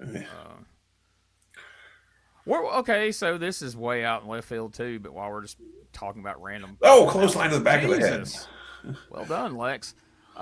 In the pantheon of all-time announcers, where does Joey Styles rank for you? Joey Styles is... I'm trying to think of the verbiage I want to use here. You want me to say mine while you're thinking of yours? Sure. I think Joey Styles was absolutely perfect for the moment and the place and time of ECW. That is what I was trying to say. Nobody could have done that any better, would ever be able to do it any better, but at the same time, any other play, like when they tried to put him on WWF and different things he's done since then, it's just not the same. But for the time and place, he was perfect. I'm glad you can go back and watch that and hear him. But it's just as well he got out of the business because I don't think he ever would have quite fit in anywhere else. That is pretty much what I was trying to say. I do wish he'd come around to do like autograph signings. Oh, yeah, for sure. But yes, that is pretty much what I was trying to say, is that he was a product of his time and place, and he was perfect for it. You know, I always hated it when they tried. I mean, like if somebody was just coming in for a match or something, but I didn't really like him with Gertner. I didn't like him with he needed to be by himself, which is rare because it is hard. Right. Oh yeah, it's hard for anybody to carry announcing by themselves. But no, you're right. It didn't play well with. No, I mean like I said, if somebody was just coming in, you know, like if there were two guys trying to be number one contender for Douglas's belt, and Douglas sat in for a match. Yeah. That was one thing. But yeah, for like a whole show, it just didn't quite play right. No, I mean, like when they tried to make, what's his name, the co-host, the guy that manages Don Callis, yeah. Don Callis. Cyrus the Virus, yeah. I mean, I didn't mind Don Callis. I just didn't like him with Joey Styles in that ECW environment. But yes, no, I'm with you 100%. Like, he's almost impossible to rank because of, like I said, he belongs there and solely there. And it was perfect because ECW was this hot new thing, and you didn't know him from anywhere else. What? He wasn't another announcer who's now carrying the flag of ECW. You only know him from ECW. So when he makes these little snarky remarks about WCW and WWF and all that stuff, it felt genuine because it's like, oh, well, this isn't some guy who got fired from WCW who's now, taking up the ECW flag. Right. He was ECW, yeah. And I don't know if you've ever seen any of the pre-Joey Styles ECW shows. The guy they had before were fucking horrible. Yes. Whenever I was working on the Eddie Gilbert book, I went back and rewatched all of the time Eddie was there, and holy cow, yeah, it was that Matty in the House idiot, and there were a couple others. But Shuley or I don't know. Yeah, I don't remember all of them. And that ECW itself was pretty like until you got to the Eddie Gilbert, Terry Funk stuff. Most of the time, most of that was pretty rough. Oh yeah, they were pretty awful. 93. And that clothesline that Luger just did, where he threw himself over the top rope like 6 feet after he went over Pillman, was pretty awful too. Yes, and he did that in another match we watched recently. I don't remember if it was the Steamboat match or the Tommy match at Clash, but it kind of became his thing. Oh, Pillman's doing his thing where he grabs his head and gets all fired up. Slaps the mat. Lex begging off and calling a spot. Yeah, could you make it any clearer there? Oh, that's the second backdrop of the match. Lex got his working boots on tonight. Yeah, he's feeling feisty tonight. Here we go. Air Pillman!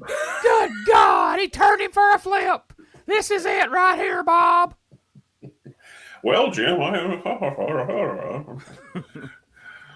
sorry, never found Bob Caudle all that interesting. But... Oh, man, now you've really hurt some feelings. So. Oh, I like him, but he was never all that exciting. No, he was never exciting, and I guess interesting was the wrong word to use. I apologize. I don't know. It's always did Lex just bump off of that completely missed drop kick? He did, and then made it look like he was just avoiding the drop kick. But he took the exact same bump in the exact same way that he would have took it if he got hit with the drop kick. Okay, I thought so. But once he realized it didn't hit him, he sat up a little bit and went like, that didn't go the way I planned. Oh, there it is, the hot shot, stun gun, whatever you want to call it there. 1, 2, 3, that's it. And that's our finish. Wow. But, no, I was going to say, I felt like Smoky Mountain was a little more his speed. When you got him and Dutch Mantell together in Smoky Mountain, that felt like Bob Caudle's wheelhouse to me, more so than calling a pay-per-view for WCW. Yeah. Yeah, interesting was the wrong word. Exciting was more what I meant.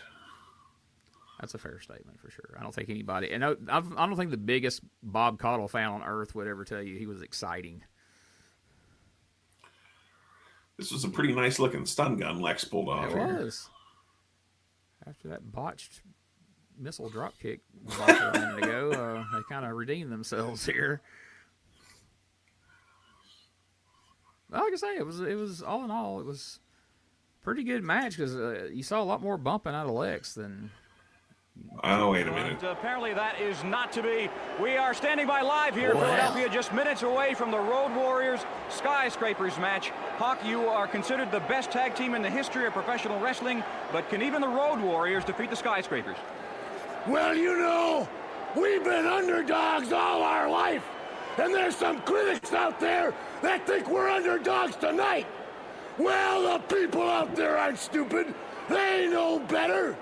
The Skyscraper. Hey, who builds buildings, Paul? People do. And who tears them down? People do. Well, we're a couple of people that are going to reduce them to rubble. Snack on danger, dine on death. Dead men don't make money. Tell them, Adam. You know, a lot of people in our our sport today judge themselves on how much they can take by the hands of the Road Warriors. Not by anybody else, but by the Legion of Doom. That's why we're the #1 team in professional wrestling and Skyscrapers. You ain't gonna change that. All right, fans, let's go back to the ring now. Road Warriors and Skyscrapers live from Philadelphia. Chris Cruz looked legitimately nervous about those spikes waving around in his face. I don't blame him. I would too.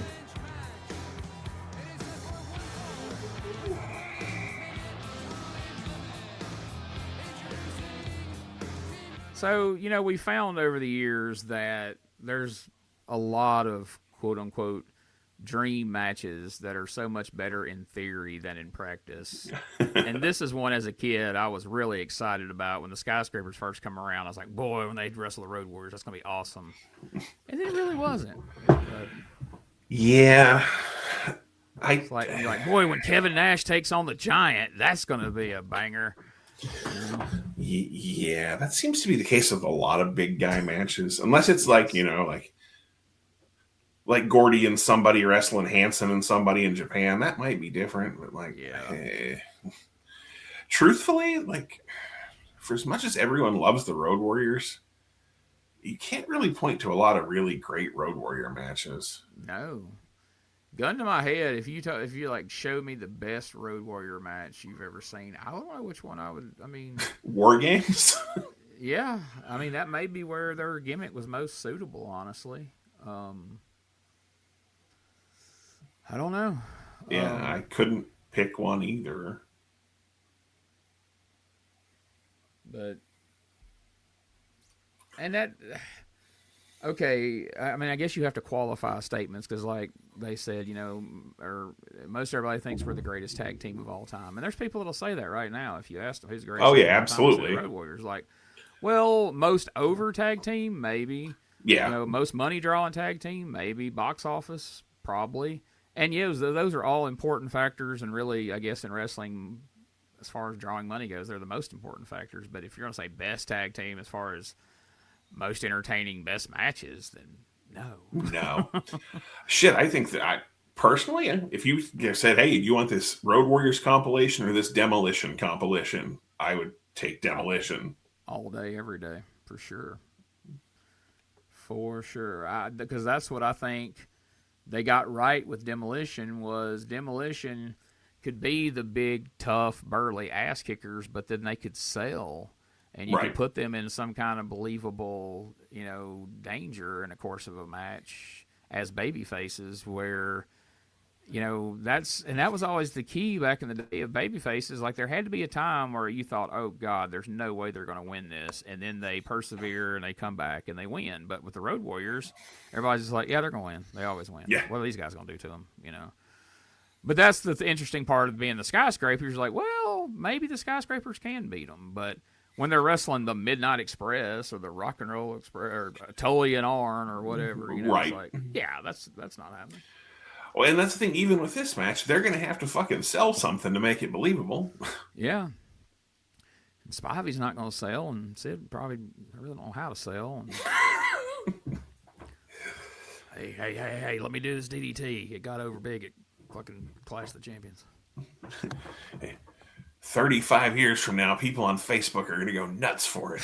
It's going to be the biggest thing on the damn Retro Wrestling Facebook page has ever seen.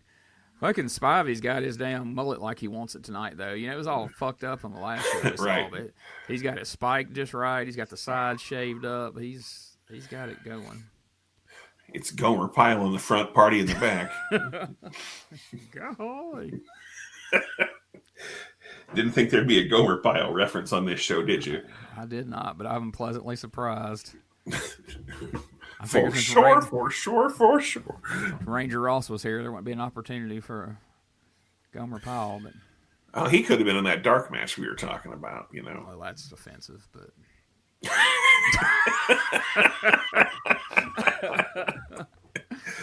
oh, goddamn. Oh. He could have been one of the Doom guys instead of Butch. Oh, it might have been. We don't know that. Except we didn't see any of them throw a savate kick. True. Didn't see any money falling out of their tights.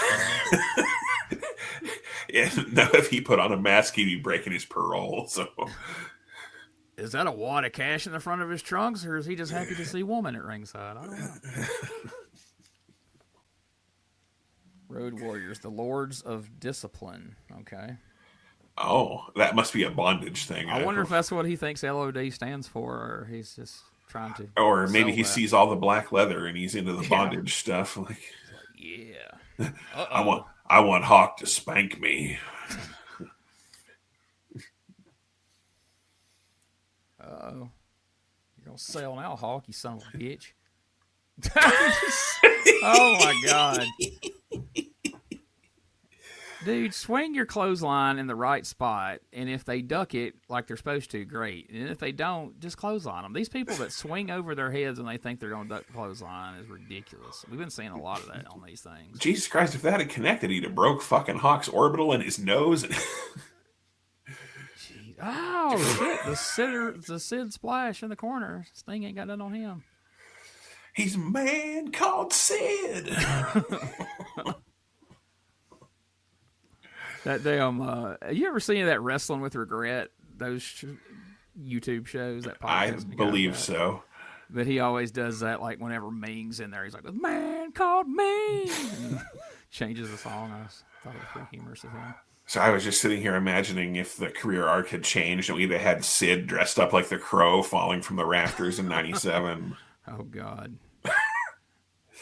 He would have literally probably fell off the rafters. Well, if he'd have done it first, they might have saved. Yeah, it might have saved Owen Hart because Sid would have just forgot to. Then again, Sid with the baseball bat makes a lot more sense. That's true. Once he realizes the squeegee ain't going to get it done. He'd come out with a black wolf. That's Sid's version of selling right there. Holy shit. That guy's clapping. He was like, it's good stuff. I believed it. Sid coming out with the black wiffle ball bat. Sid's like, what do you do with that fucking key? I'm not Norman the goddamn lunatic. Psycho Sid. Get it right. Look at this key right here. They told me I couldn't bring that crown out no more. I carried that crown around for the Triple Crown Battle Royal for 3 months. Animal's like, did you see that shit while he fell off the stage? Like, get back in here. Fucking hilarious. And Hawk's like, did you see him swing a clothesline over my head? Oh, Lord. Spivey had to tell him how to do it. Sid looked at him. He's like, you put your hand up there and grab his hand. It's cool. Does he want a high five, Danny? He'll tell you what to do when you lean into each other's chest. Now, go down to one knee. No, you go down to one knee. Dude, you go down to one knee. No, fuck you. You go down to one knee. Patrick's like, somebody's got to go down to a knee. I don't care who. Hawk's like, fine. I'll do it before I turn all red. My head explodes. I am the master and the ruler. Well, at least he's not selling it weird where it becomes a freaking gif like Hogan Warrior.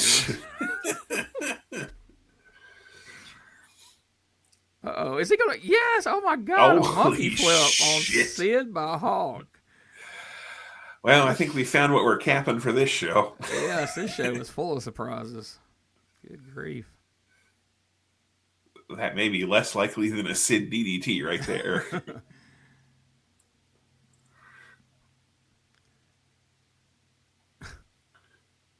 Oh. All right, let's get Spivey in there.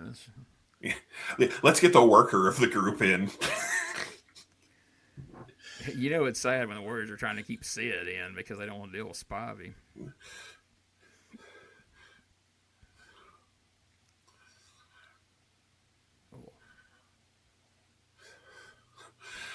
All right, I'm putting you on the spot, Gene.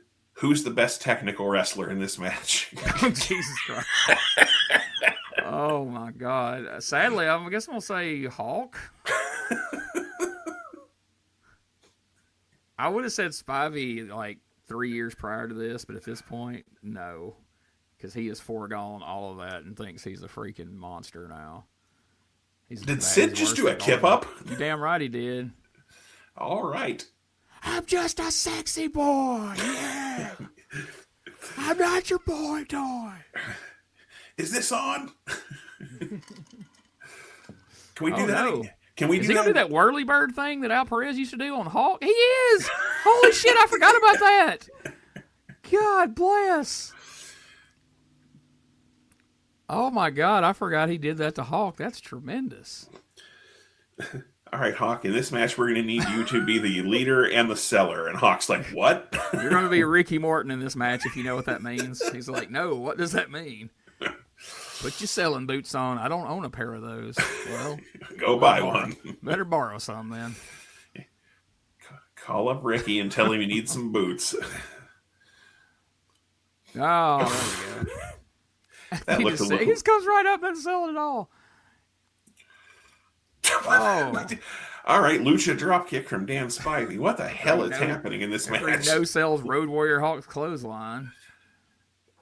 That legitimately looked like it hurt. Ooh, that sucked. Speaking of legitimately looked like it hurt. Looks like, oh, this is what that selling shit's all about. This sucks. I don't know, that position he was in, the Lords of Discipline guy may have been running for the front row. Yeah. Hey, look out. Hope Jim Barnett's not around. Hawk. Here we go, my boys. High vertical suplex from Danny Spivey.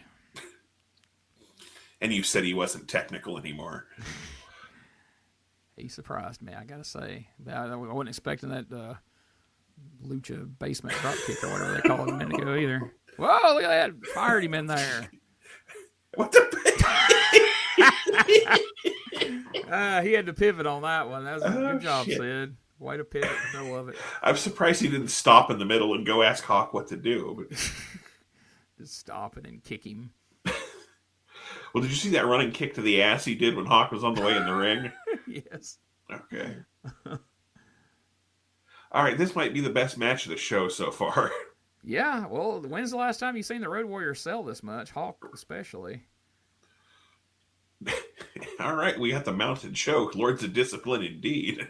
Of course, I don't know if they know it at this point, but the Warriors are on their way out. They're going to be heading up to Connecticut pretty soon. They'll be meeting their good friend Rocco before long. Yeah, they got a little while longer. But... yeah, I got a great idea, pal. We're going to bring in Paul Ellering. And he's going to have a ventriloquist dummy. No, he's not. Yes, he is. No, he's not. Yes, he is. That's what's funny, though, is they bring him in with no Ellering for a year almost. Right. And then the big reveal at the Hoosier Dome WrestleMania. Hey, look, it's Paul Ellering. Oh, and he's got a ventriloquist dummy, too. Of course. Named Rocco. And it was their childhood friend or some bullshit. Yeah, there was even that corny-ass element to it. Like, oh, my God. Demolition's like, call us rip-offs. We never had a fucking dummy, unless you count Mr. Fuji. Oh, no, boy-san. Mr. Fuji, no dummy. And now Sid's working a front headlock. I was hoping he's going to slap that DDT on him, but... If Hawk Northern lights him out of this, I will fucking... If so, I will swear I'll have never seen this match in my life. I could swear I've watched this before, and I don't remember anything about it to this point. Oh, boy. How many times are we going to charge Hawk in the corner? I say, if Hawk gives Sid the Northern Lights, I will finish the UWF. Hey, come on, Hawk. Make it happen. Yeah, there are a lot of charging clotheslines out of the corner in this match. Yes, there is. Yeah, say if you take a shot for every charging clothesline out of the corner, you are not making the main event. Nope. Uh-oh. Oh, shit. All right, give him the flying shoulder tackle. That's why we are all here. Holy jumping drop kick by Animal. The only Lauren Artist brother that won't be in Ohio next month. What do you think? I mean, if they bring him, it's going to be weird. I mean, not above Dylan to advertise him anyway. We have a seance. Papa Shango is going to bring him back. Well, like I said, getting power slammed over there. Paul Ellering. Oh, he got clobbered with the key. How'd he throw it to Spivey? He keyed Paul Ellering. Good grief. I didn't remember him using that key for anybody but Norman. I didn't know it became a freaking weapon of the skyscrapers. They're beating the Road Warriors' ass with a key. Would that even hurt? I mean, it wouldn't feel good, but I wouldn't think it'd tear the Road Warriors up like this. But stick it in his eye. He already has a weak eye from that power to the pain angle. That's true. Have to wear a hockey mask again for a couple of months with the spider web painted on the front. Come on, Hawk. Yeah, Ellering, get in there with the Wall Street Journal. Your loaded Wall Street Journal. Oh, the key flew out of his hand. Oh, it's a race for the key. Who's going to get it? Hawk's got the key. Oh, that's how he punctures along right there. Fucking key. Damn it. So I kept him out of Starcade. At least the Samoans will get a spot, so you'll at least be excited about that. Hooray. I mean, god dang, we were going to have a tournament where the skyscrapers were going to wrestle 3 times in one night. I mean, that would have been was that? That would have been great. You don't give Sid a night off. Hawk just held up the key like they won it, like it was the title or something. I've heard of Money in the Bank. Well, this was the key in the door. Yes, the key to the WWF contract right there. Well, pretty well executed clothesline there. Spivey held it and threw it. It didn't fly out of his hand. He just chose to throw it after he got clothesline. Perfect. Oh.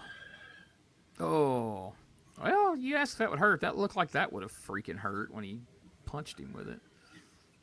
Oh, let's see what's... Oh, do we have to? Yeah. I guess Ole will what be the designated Terminator Sid Vicious. Well, what can you say? We are ready for that big Thunderdome match. Ole Anderson, my question for you, at what point will you throw in the towel? You see this towel wrapped around my arm about 10 times. There's no way. You better get ready, Gary Hart. This towel is going to be like glue on my right arm. When I get out there, the only thing I'm going to be doing is watching Sting and Flair knock the crap out of Mr. Muta and Terry Funk. Get ready because your towel is going to be dropped in that ring. I guarantee. Ric Flair, are you willing to risk your future in professional wrestling? I'm amazed. Throw the towel in. Here's how it goes. This is the Thunderdome. This is the big time. This is the National Wrestling Alliance. And Sting and Ric Flair stand for a cause tonight. And the cause is the end of Terry Funk and the Great Muta. Electrified, yes. 10,000 people, yes. Nationwide, yes. Tonight, Funk and Muta. Woo! Pay their dues, right, Stan? It's Halloween, and guess what? It's going to be full of havoc. It's going to be different because we're talking. Oh, he said the name of the show. Regular wrestling match, and I love to be different. You know that. You get a bonus if you do that. And electricity. Oh, he said it again. Seconds away now, Nature Boy. Woo! All right, fans, here we are. Thunderdome now live. Oh, did you see Ole try to put the 4 in? Yep. Ladies and gentlemen. Sound like Flair said, fucking Muta. I bet it ain't the first time Ole's threatened to call somebody to drop their towel. Hey, you leave my Uncle Ole alone. Old dirty Uncle Ole. Old angry Uncle Ole. Yeah, right. Who's that running down? Bruno? Gotta be.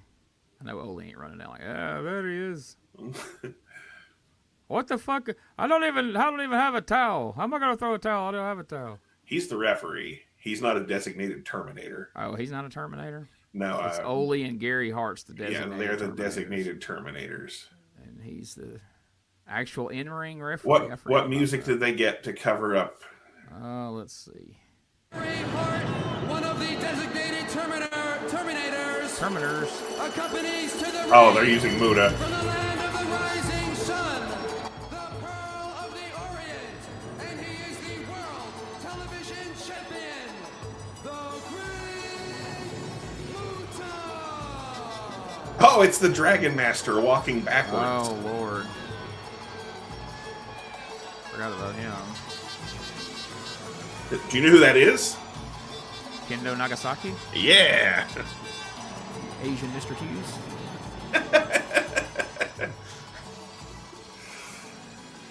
Oh god, the walking backwards gimmick is so fucking stupid. Very talented. I mean, yeah. You think Sid could walk backwards all the way to the ring like that? Hell no. Sid can barely walk forward all the way to the ring like that. I would pay money to see Sid and Luger have a race to the ring backwards. Shit. Yeah, you throw that ramp in the mix, it's... Oh yeah, they're over. All right, what music are they using for fun now? That was what I wanted.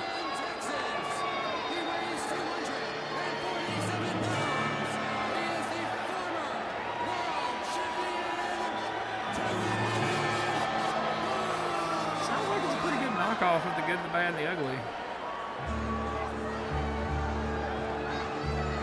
Wasn't he using Man with a Harmonica? Yeah, well, that's what I mean. All right. Hey, that's not terrible. No, I mean, it's closer than most.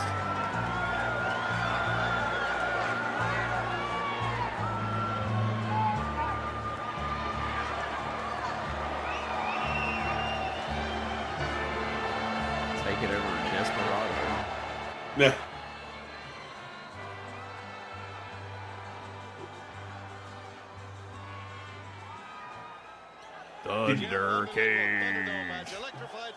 Did you see where AEW got Sting's old music for his kid? Yeah. I thought that was cool as shit. Yeah, that's pretty cool. It's this one. I always liked this one. Yeah, it's a good song. I liked it better. I like this better than when they switched to Man Called Sting. Agreed. He does this, he does that. He's as big as a bull, he's as quick as a cat. He looks fine, he looks cool. He's his own man, and he's nobody's fool. That's the lyrics to A Man Called Sting. Jesus. Those are pretty horrible. Yes, I can't wait till we talk about some of those fucking Slam Jam songs. It is some of the most ridiculous lyrics ever written. We need to get around to doing that. But Sting's may be the most egregious of. I don't know. Here comes Johnny B. Bad. You don't want to make him mad. He's as pretty as a picture. He looks just like Little Richard, which doesn't even rhyme actually. But don't be fooled by his looks. He's got a mean left hook. So if you don't want to end up sad, don't mess with Johnny B. Bad. All right. Well, don't give all of them away if we're going to do that show. Oh, there's plenty. Don't worry. All right, are you ready, Gene? Well, here we go. Are you ready for Thundercade? Weighs 245 pounds. And for the 6th time, he is the World Heavyweight Champion, Nature Boy, Ric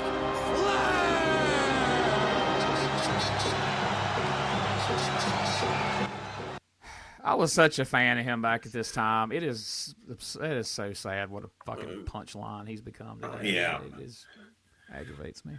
I see they actually have a real version, or one of the real knockout versions of also Sprock Zarathustra instead of that really shitty version they had for him when he first came to WWF. Yeah. Yeah. God, could you imagine if they'd had, like, you had to watch Flair matches where he just come out with some just random generic. Right. His name is Rick.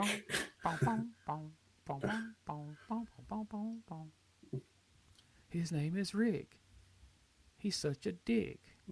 He likes to drink. And that's about it. Yeah. Oh. Yeah, no, I'm with you. I shit on him doing the same match, but no, he used to be something, and then he's just completely fucking ruined. I think he's ruined his legacy worse than Hogan ruined his. Oh, yeah, by far. I mean, because Hulk was just a liar. I mean, people just rolled their eyes at Hulk, but like... Right. He didn't embarrass himself every time he left his house, at least. You know? Right. And I know, excuse me, Hogan stayed in the ring longer than he should have, like Flair did, but I think at least with Hogan's gimmick, it didn't show quite as bad. No, he had more control over the situation where he didn't look like a... Yeah. I mean, because you had a guy as old as Flair out there trying to bump for a guy as old as Hogan, which made Flair look worse. Mm-hmm. He's out there bleeding and like he's been shot in the face on whatever station TNA was on at the time. Have you watched any of that shit since it went to AMC? I haven't heard anything good about it, though. I tried to watch the first episode and was like, dear God. But anyway, all right. Not shitting on modern wrestling. Anyway, we got to watch Muta put out the fire. Yes. God, he was amazing at this point. I mean, he was always amazing, but like as a kid, having never seen anything like it, I mean, I guess we'd seen Kabuki, but Kabuki did not move like him. No, not even close. And I always kind of liked the story that he was supposedly Kabuki's son or whatever. Right. I was always fascinated with Kabuki, watching the Legends of World Class and all Oh, that. yeah. So I liked that tie-in. Yeah, no, I always thought that was cool, especially with Gary Hart in the mix. Like, if he had just shown up by himself and they're like, oh, this is the great Kabuki's kid, like, it wouldn't have had the same effect with Gary Hart being there. Gary Hart would tell you all about it and make it sound feasible. Exactly. I guess that was when we were talking about, like, Gary Hart sounded believable. No matter what he said, even as crazy, he came across authentic to me. Yeah.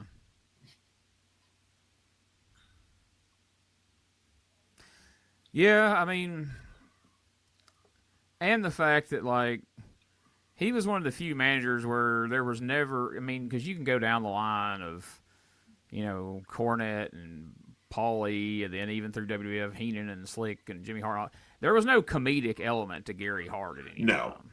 And he never had to raise his voice. He never... Is this the Punjabi prison? Might as well be. It's funny because, you know, a couple of years from now, they dust this cage off and take all the stupid shit off of it and use it a few more times for random cage matches. I was not a fan of this cage at all. So rickety looking. Oh, right.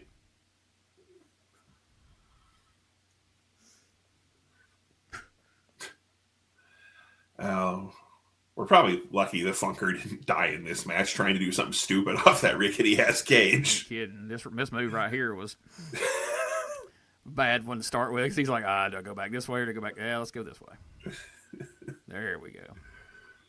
Gary Hart's like, Jesus Christ, Terry, don't blow your knees out before the... Oh, shit, here we go. Here's a fire. We have a fire. Sting's like, I'm the baby face. I should do something. I don't have anything. Like, we did not think this through. We made the top of the cage electrified, and then we hung a bunch of crap around it. Here we go. Muta to save the day. Boom. There it is. You really have to wonder what, like, if he was just going to blow that normally or if that was for a spot or... Yeah. Like, hey, we're going to have to skip that one miss spot later. You know, we were talking about one of the last shows you were mentioning about, like, the story of the different mists. We can add the green mist has... Yeah, it can put out fire. Exactly. They had to write that in later. Like, oh, yeah, and by the way... Yes, it can put out electrical fires. That's the other thing that kills me, like... An electric cage shouldn't, like, they just go up there and pretend they're being electrocuted instead of you stupid fuckers actually electrifying it. That's what the cynical side of me always wondered, if that was a setup to convince people that the cage was really electrified, like they had that little fire mishap there to make you think it's really electrified, and just to get Muta spraying it on camera, or if that, I mean, because there's no way that fucking cage is electrified. I mean, why would you even do that? I mean, right. Well, I always wondered, like, if it's only like that little dome part on top that was supposed to be electrified, so they couldn't climb out, like, and obviously they're not going to go up there and do shit, like, yeah. I mean, I guess it was just like, oh, so then they can't climb out, but yeah, like, I mean, like, I get like the way the cage is shaped. I just like that was either the way. way You wouldn't really. I wouldn't think you'd really electrify it, regardless. Like you said, that you'd just sell it. You wouldn't. Like you could go up there and grab it and like shake and fucking. Yeah, because I mean Terry Funk's made to sell an electrified cage. Oh, exactly. You fucking like when he gets a hold of it, like fucking like switch the lights in the arena on and off real fast, like it's fucking draining the fucking like battery. Oh, damn it! My eyes. Then again, knowing Terry Funk, he'd be like, "No, I want you to really go ahead and electrocute me." Then, yeah, just go ahead and do it. I'll shit my pants to really sell it. Why are you going to do that? Well, one time on the farm, out at the Double Cross Ranch, I touched the electric fence. I touched the electric fence and I shit my pants. I'm going to go ahead and get white trunks made then. Yeah, if Terry Funk would have came out in white trunks tonight, we'd be like, what's happening here? You know, Terry, we can just put a Snickers bar in the ring. No, I'm going to go ahead and shit myself for real then. The fans have to smell it to believe it. Exactly. I'm going to eat Taco Bell for 3 days. If my shit smells like chocolate and caramel, they'll know it's not real. Like, I smell nougat. That's a Snickers. We got to make this authentic. It's still real to me, damn it. If I'm going to electrify myself, I'm going to poop myself too. It's the way my daddy would have wanted it. Exactly.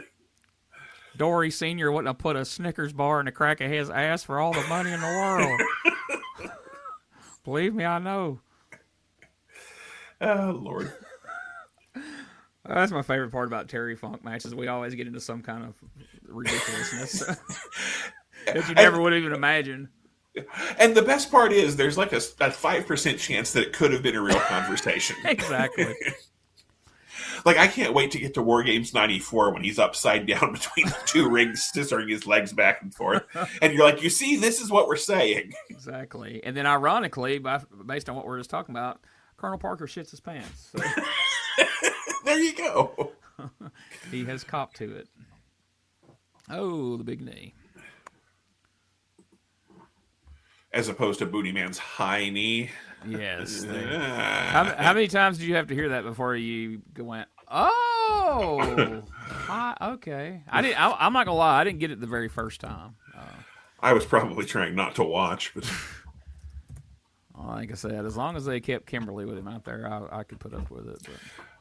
Like, I'm not going to lie to you. Like, young me was a Brutus Beefcake fan, but by the time he was in WCW, I was not so much a Brutus Beefcake fan. Yeah, I liked the Barber, but exactly. By the time he got to WCW, it's like, yeah.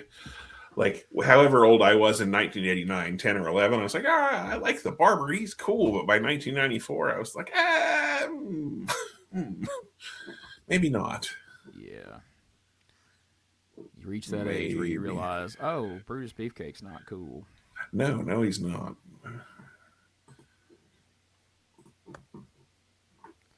And never will be.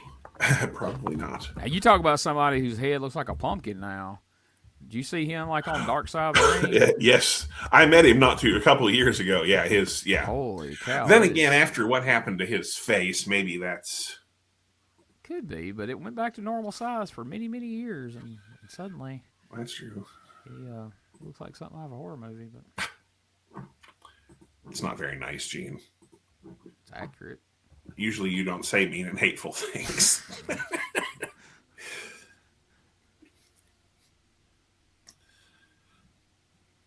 All right. Woo. What do you think Bruno's first impressions of Muto were? What the hell? What the hell did he spit on the fire? That boy has a lot of excess of saliva. Oh, another. That's 2 for 2 tonight on the freaking inverted atomic drops. I know. We need to start showing these matches. Never mind. I'm bitching about modern wrestling again. At least it's you that mostly brings it up, so I'm not the bad guy.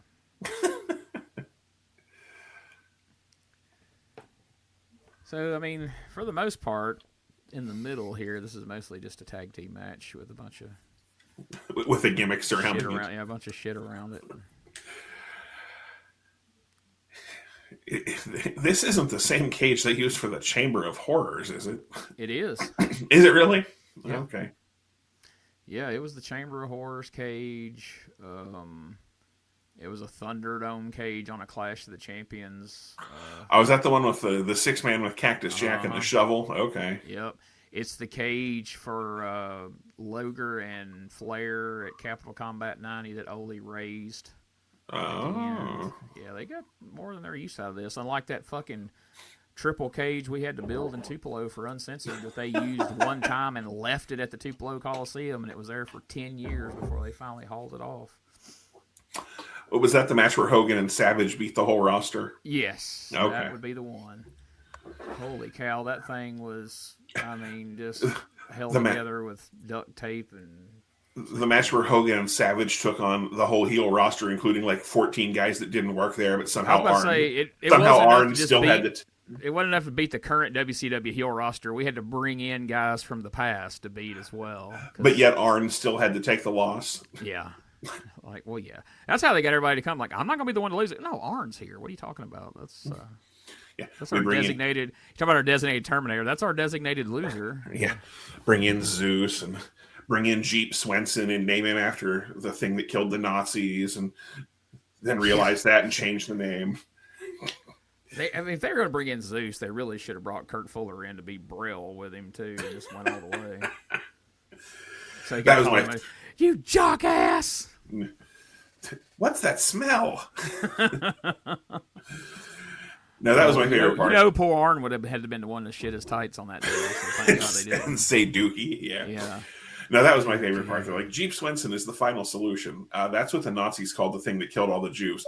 We mean he's the ultimate solution. We wondered why Hogan came up with that so quick. Yeah. Call it final solution, brother. And then later, he's like, oh, you figured it out. Damn, dude. I mean, I don't know anything. I'm just a dumb wrestler, brother. Yeah, I just pulled that out of thin air. I don't know. And then they to make their group. Let's call it the New World Order. Lots of good imagery, brother. And then, like, it's not bad enough that we named it after the Nazis. It's Jeep Swenson, too. Yes. Jeep Swenson wasn't good in 87. Here we are nearly 10 years later. He's taken all the steroids in the world. They ran out. Right? Like, he raided Scott Steiner's bag, Swole from the No Limit Soldiers bag. Warlord, the super assassin. It literally. They just stuck a bicycle pump in him and just filled it with steroids and just kept pumping. They found Zahorian's stash whenever he went to jail. And, gave it all to Jeep Swenson. Jesus Christ, yes. Like I say, I got to not only be there to watch that pay-per-view, I got to help set it up because I worked at the Coliseum at the time. And boy, that whole weekend was a cluster. And you were just sitting there the whole match going, this cage is going to fall down. We started setting it up at one end of the building down there, and I'm thinking, why are we setting this up here? Like, setting this, and then I realized, this was before they learned how to take shit up and down that size, so it was just going to stay. They set a ring up and set it up around the ring at the back of the building, and then they set another ring up for all the matches. But, they had 3 truckloads of metal and fencing and all this shit and some blueprints. It had never been put together before. Oh, dear God. And they were assembling this thing on Saturday morning, and the pay-per-view was on Sunday. And the very first mishap they had, they, stretched out the fencing across a couple of the frames we had put together, and the guy said, how are we attaching the fencing? And the guy hands him, these... they were more or less heavy-duty zip ties. And so the guy looks at me, and we just start putting them on there, and he calls over one of the WCW guys. He's like, hey, who all is going to be in this cage match tomorrow? He's like, I don't know, dude. I just work on this shit. I don't watch it. And so he goes, who's somebody that knows who's going to be in this cage match tomorrow? And the guy's like, what the fuck? He's like, all right. He called somebody over there. And the guy's like, Hulk Hogan, Randy Savage, Ric Flair, Zeus. He's like, what do you think the heaviest guy in this match weighs? He's like, I don't know, probably 350. And he goes, what's your point? And he goes, just this.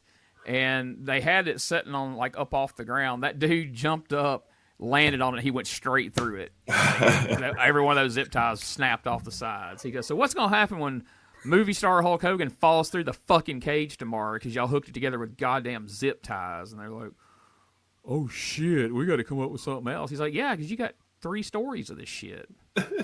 So they scrambled around and tried to figure out a new way to do all that. And they had a crew. They let us go home because they couldn't afford to pay us overtime. We worked like 12 hours, and they sent us home.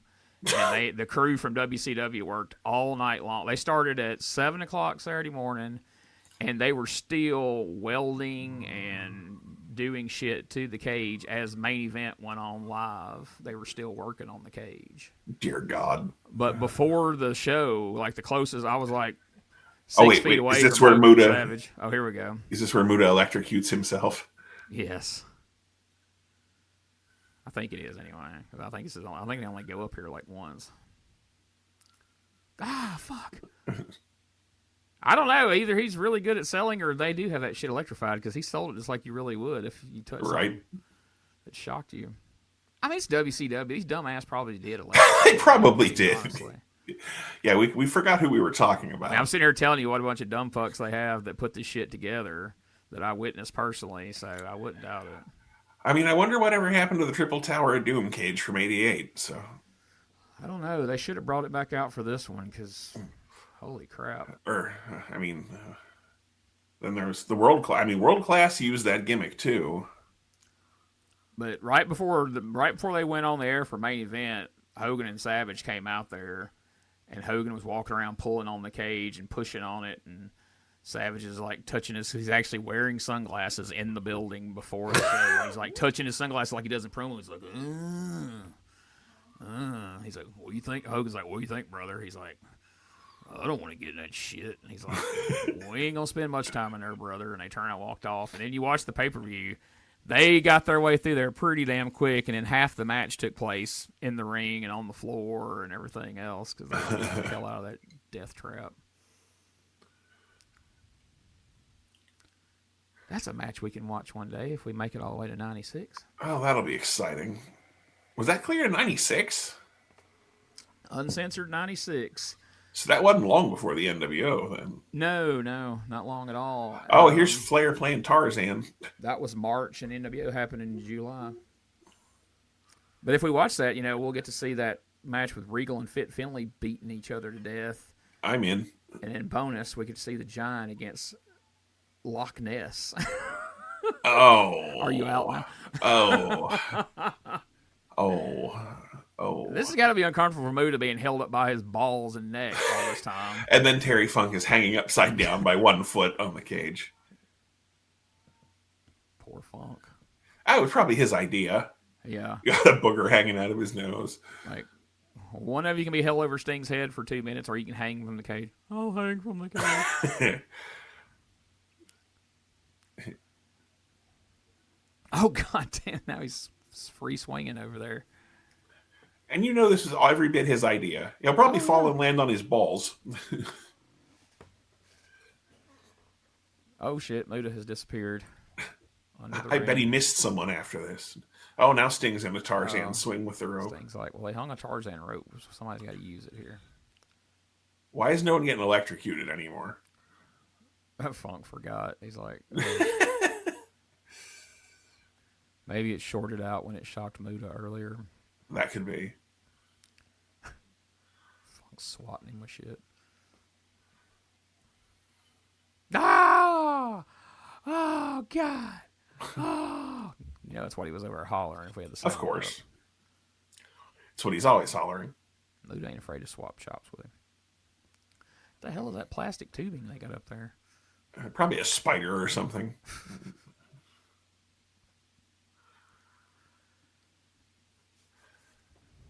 I hope Flair takes a really shitty pile driver in this match. Surely he will. It's kind of become tradition in this Funk feud that he always has to take at least one shitty pile driver. Oh, we're going to go to school, Bob. Oh, did you see that? You see Sting over there? Yeah, he's doing his Tarzan kicks. Oh. No, ow! Jesus Christ. Sting keeps kicking me, and I'm stuck up here on this cage. Hand me the fucking rope if you can't do it. Oh, man, there's no way to break. God, both feet straight into Terry Funk's guts. And there's no way to pull it. He's swinging from a freaking rope.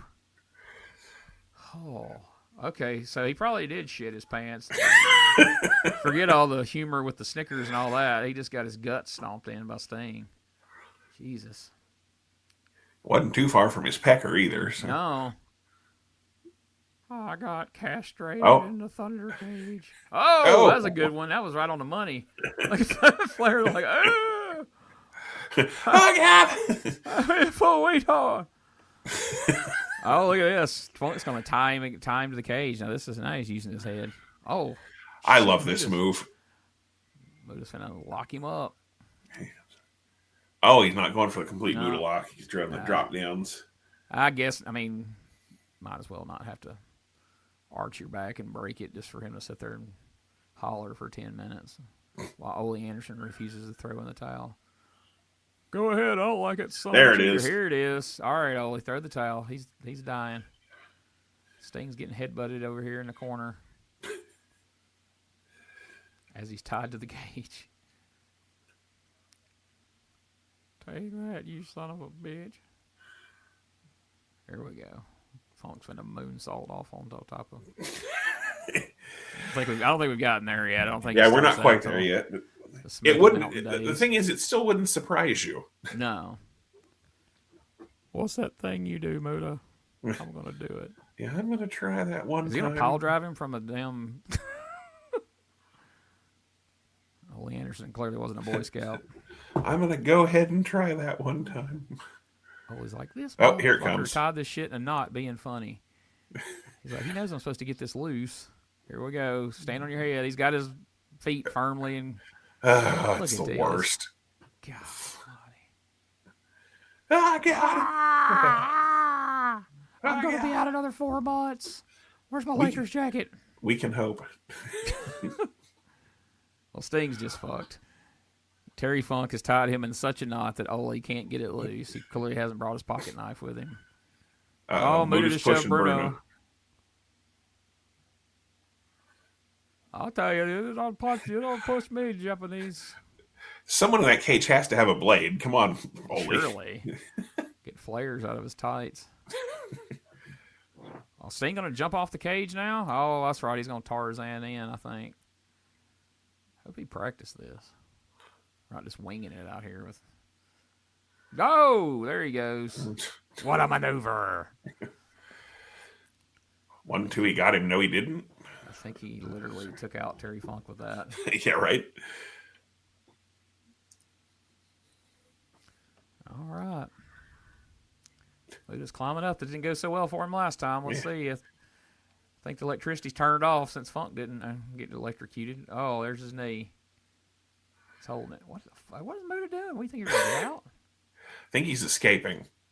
Yeah, we've agreed that it's not electrified anymore for whatever reason. Sting going up again with his damn. Somebody really wanted him to get this rope gimmick over for some reason. Jim Hurd probably watched Tarzan as a child or something. We own the rights to Tarzan. You gotta. Yeah, it was coming up next on TBS. Yeah.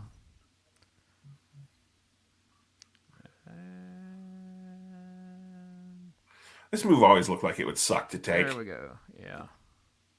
It looks much more painful than the figure 4. Yeah, right.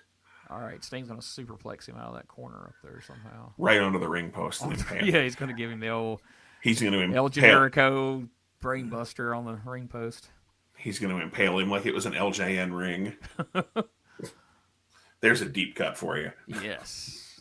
Look that up. Lawsuit. And this, so it was just a regular tag match for a while, and then it just kind of lagged. This shit just drags to where we're waiting to get to some point where somebody can throw a towel. I love that kick of Muda's, too. Oh, yeah.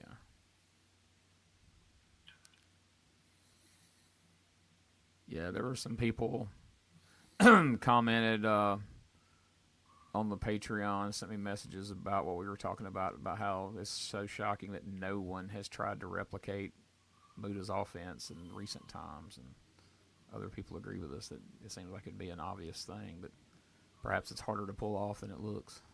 That could be. Yeah, I was say maybe they're just not talented enough to steal his offense. There we go. Yeah, you know what really makes a figure four hurt? When somebody jumps off the top rope on you. Yeah, I would say when your legs are vined and they land on your chest. Oh, please. Oh, God damn it. I will say Sting does a really good job of making sure to land very high on his chest. He does, and Funk does a very good job of selling it, sitting up and. Bruno, I don't know what to do here. And Flair lifting the leg so that he can hit it is a good touch too. Yeah. Oh, Bruno. Oh shit! He clobbered poor Muta. Muta's like, we never did this finish at the Garden. Me and Killer Kowalski. Oh, he punched Gary Hart. The towel flew out of his hand and landed on Bruno's shoulder. He couldn't have did that again in 10 tries. And that is it. Funk sells the leg like he is a broken man. Because he is a professional. A lame horse.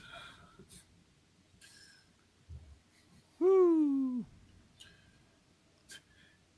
And Ole's like, sorry you had to do this shit, Bruno. I know this killed your soul, but you needed the cash. I'll do worse. Yeah, right.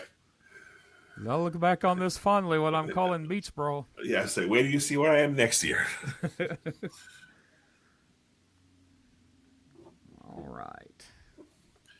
All right, ladies and gentlemen, that was Thunder Cage. Bob Caudle had to say. And Gary Hart both went climbing into the ring, and they collided over there. It looked like that towel went flying out of the hand of Gary Hart. Well, right here was the beginning of the downfall.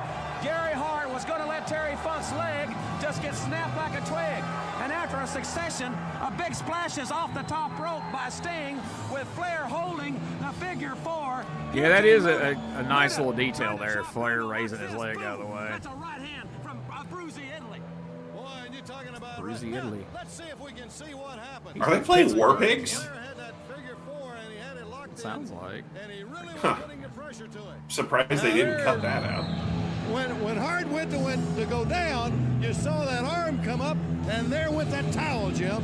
And when Bruno had no alternative but to. Yes, WWE didn't catch it in the background. It's crazy. They must not have. The only other towel out there was from Gary Hart. So what a physical. Which it sounds like they're just playing the opening in a loop. The right. Top of the cage came into play on 2 or 3 occasions.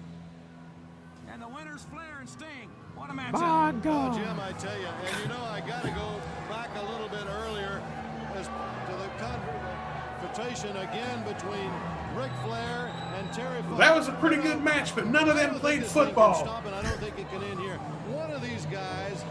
Dr. Death should have been in the main event. Well, Terry Funk may have played football at West Texas State, but he didn't play near as much as Dr. Death. We have seen. Boomer Sooner. We thought it would be the night that Flying Brian will be able to take it to Lex Luger and become the new United States heavyweight champion. It did not work Well, out that way. it's October, so JR don't look as quite as sweaty and haggard as he has in these last couple of pay-per-views. That motherfucker, like he just came out of a swimming pool at that Clash of the Champions, Guts and Glory.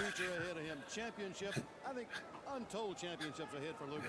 Tonight he might just have a coffee instead of a Coors Light. I'm so tired, Bob. I don't even want to see football right now. Well, you know, the Road Warriors came here wanting to become the first team to pin the undefeated Skyscrapers. They did not accomplish that particular goal, but they did walk out of here with a no disqualification victory. But I guess we went short on the main event, and now we're just having to recap shit for no apparent reason. Have not seen the last of the Skyscrapers and vice versa. You know, Vice versa. Vice versa. Oh, I guess they were pitching the hotline there. All right. Well, there it is in its entirety. Good stuff. Good stuff. Thunder Cage. I'm telling you, they hit the sweet spot when they got these videos to 2 hours. feel a lot less lethargic after watching a 2-hour Turner Home Entertainment version of Halloween Havoc than I do watching a 3-hour version from pay-per-view. Yeah, but then you wouldn't have got that fucking amazing Tom Zenk Mike Rotunda match, Gene. Oh, man, where would I be right now without that match to remember it fondly? I mean, you got to see an abdominal stretch where he grabbed the rope. That's awesome. Yeah. And then when you think only baby faces do the reverse crossbody out of the corner spot roll through, Mike Rotunda's got other plans. No. I think this is why they turned him heel turned him babyface the very next month. Because after this match, by the time the next one rolls around, he's Captain Babyface Rotunda. That might have been why. Jim Herd's like, I saw him do that crossbody. We're turning him. I just saw it, by the way. Fez press advocate. Very nice. How obscure and random is that? That's something. I forgot I did that. Whenever you uttered the words, I didn't know how to change it. I was like, I got you, brother. And then I was sitting there, like, what would I put that's not too noticeable? I know. Fez press advocate. Very nice. Very nice. Dear. But yeah, I mean, you gotta appreciate the technical prowess of Mike Rotunda. Yeah, because there's not much else there. That's for sure. Other than his perm. I mean, pretty soon he's almost got his boating license, Gene. It's almost time. He's got 2 more weekend classes to finish, and then he can officially wear that captain's hat. And he'll have a certificate to back him up whenever that pops up Captain Mike Rotunda on the screen. God bless. Could you imagine if they could have teamed him with Tugboat? Oh, Jesus. That would have been... They could have been like the Yacht Club or something. There you go. Or, I don't know, Open Water.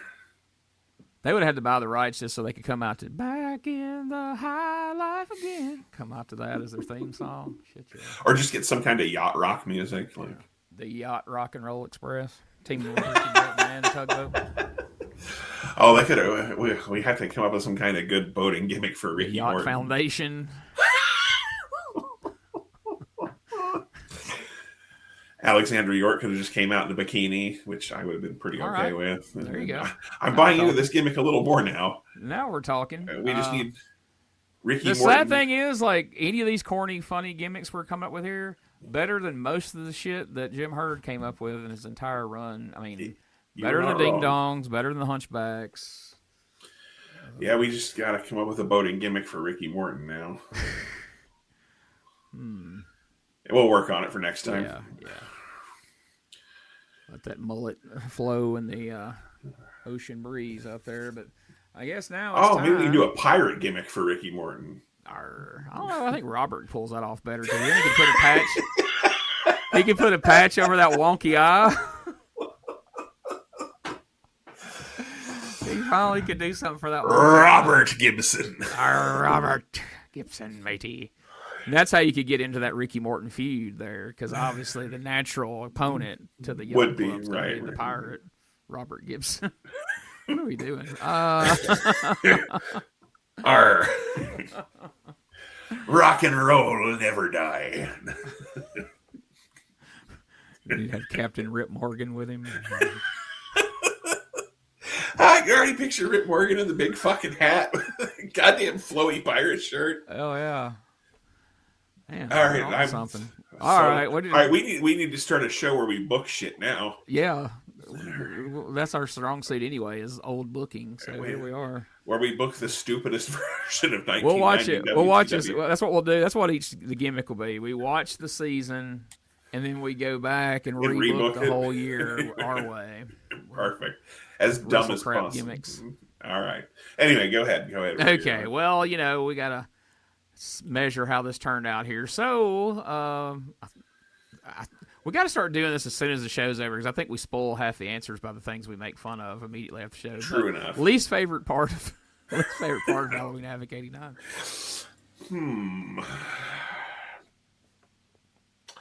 I think I'm going to go with Mike Rotunda versus Tom Zenk, Gene. No. All right, that's a hot take. Didn't see that coming. How about you? Actually, you know what? The Freebirds and the Dudes was pretty fucking terrible. Yeah. Maybe I'll go with that. Yeah, because I feel like Rotundo and Z-Man's a little too obvious, and we had a good time making fun of it. Yeah, we had a good time making fun of it, and they were at least had enough sense to cut it off the tape, so they realized it sucked. So we're not telling them anything they didn't already know. So yeah, a couple of matches I thought I wasn't gonna like. Like, I had very low expectations going into Road Warriors and Skyscrapers, but they ended up being a lot of fun. Maybe for all the wrong reasons, obviously. Yeah. But that's okay. I mean, my least favorite part is how long the main event was when it didn't need to be. Being obvious. I mean, it kind of dragged, but yeah, it's all right. I mean, we did have our share of fun with the Dudes and Freebirds at one point, but I'll say my least favorite part was the main event was too long. You say yours is Freebirds and Dynamic Dudes. Yes. Then we go to, and this one might be a little tougher, most favorite part of this show.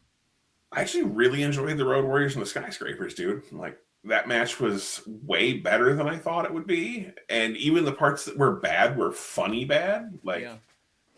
Exactly. Yeah, I'm going with that match. So it was entertaining. It was.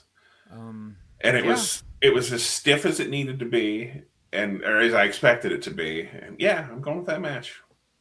Nothing wrong with that. I feel like it's not fun just to like, oh, yeah, I agree on all of it, but I can't disagree with that. That was my most favorite part because I was just so pleasantly surprised. Like, there was more selling on the Road Warriors part, or at least Hawk anyway, than I expected, and Sid made it fun. I'll just put it that way. Yes, he does. All right. So, third question. Who is your MVP of the entire show? And it can be anybody on the show. It doesn't necessarily have to be a match or a wrestler. Or just be anybody that you thought made the show.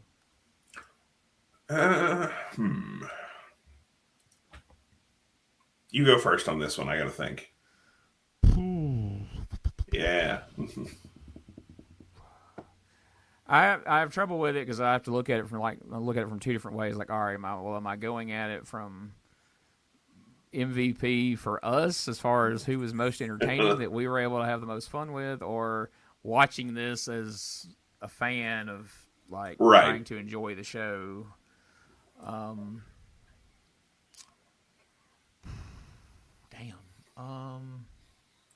I'm going with Hawk. Okay. I think Hawk held that match together. Yeah. I mean, like, you got the four guys in the main event are all fucking professionals. Like, so that match is going to be held together. Like, that Skyscrapers Road Warriors match could have gone so wrong in so many ways. And Hawk spent the majority of time in the ring. He took way more bumps than he normally does. He sold way more than he normally does. And I figure he was probably the one calling the spots to Sid.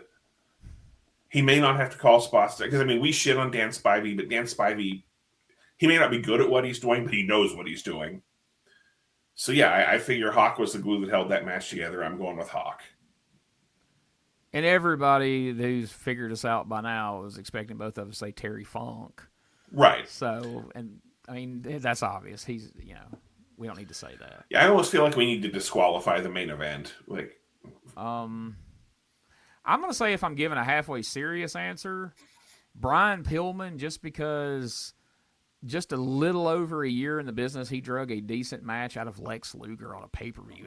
And Pillman really didn't have any right to be having decent matches, much less get one out of Luger. But Luger bumped and sold for him more than he did for Steamboat at the Bash. Right. So I'm going to go Brian Pillman. So that's a good choice.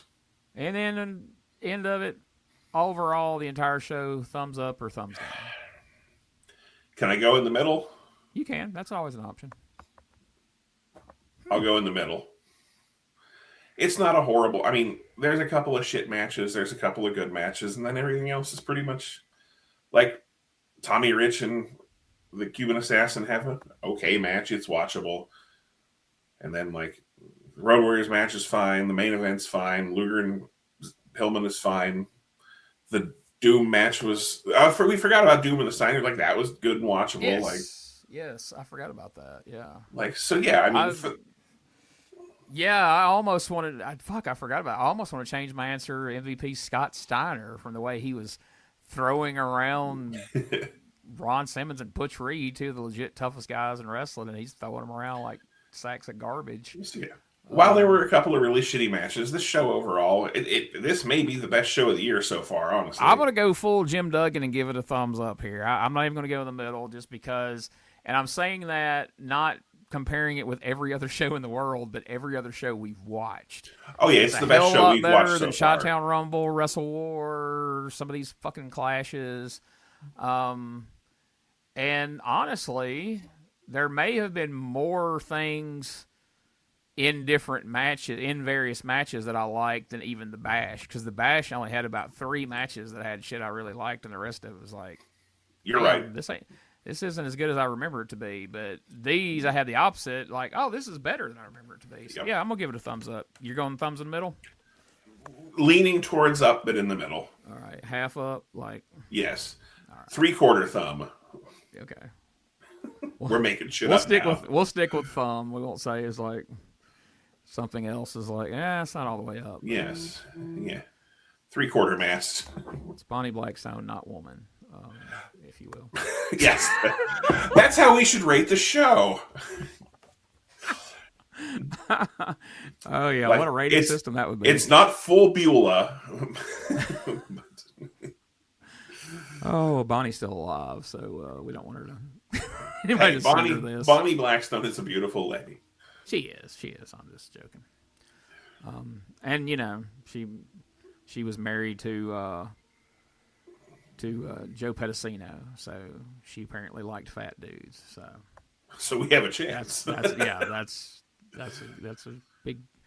big mark in our favor. That's usually not. I didn't hear about woman out banging fat dudes, but I mean, maybe she should have. Yeah, maybe. And I mean, look at. Kevin Sullivan wasn't fucking a looker.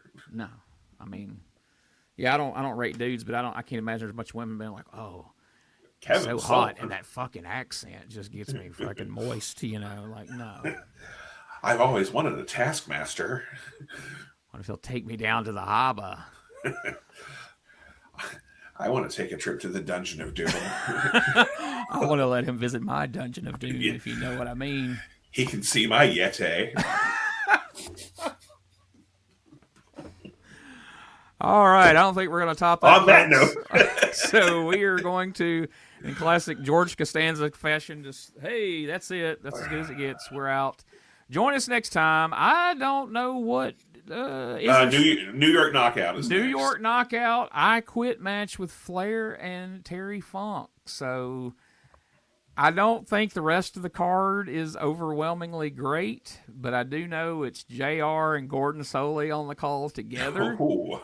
So that should be interesting. So, yes, join us for episode 10. This was episode number 9. Join us for episode number 10 when it's Clash of the Champions, New York Knockout. And, as always, check out the OWF.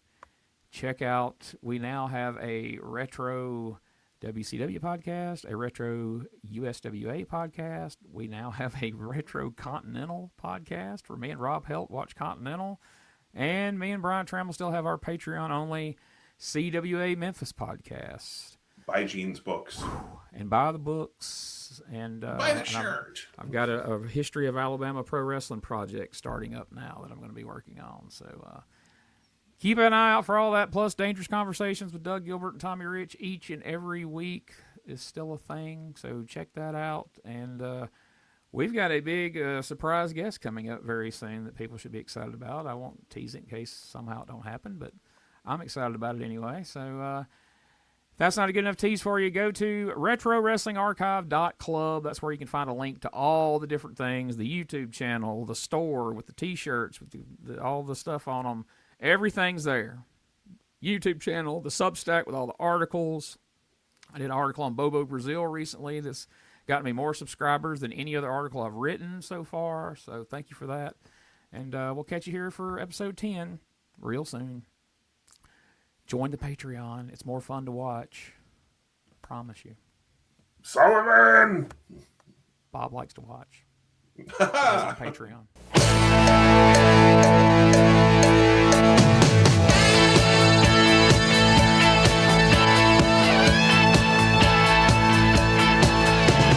Captain Carnage, Dr. Tweed, The Mask, Miss Linda and Adrian Street, the Human Bomb Shelter, Jake the Snake, ask Mad Dog DeCurso if it's real or fake. Golden Greek told us the giant goon Dickoff, El Toro, the Grunt Brothers too. The Wild Samoans got something crazy going. They're gonna be going after you. Wrestling tonight. Everything is bigger than life. Wrestling tonight. Rock and roll and wrestling tonight.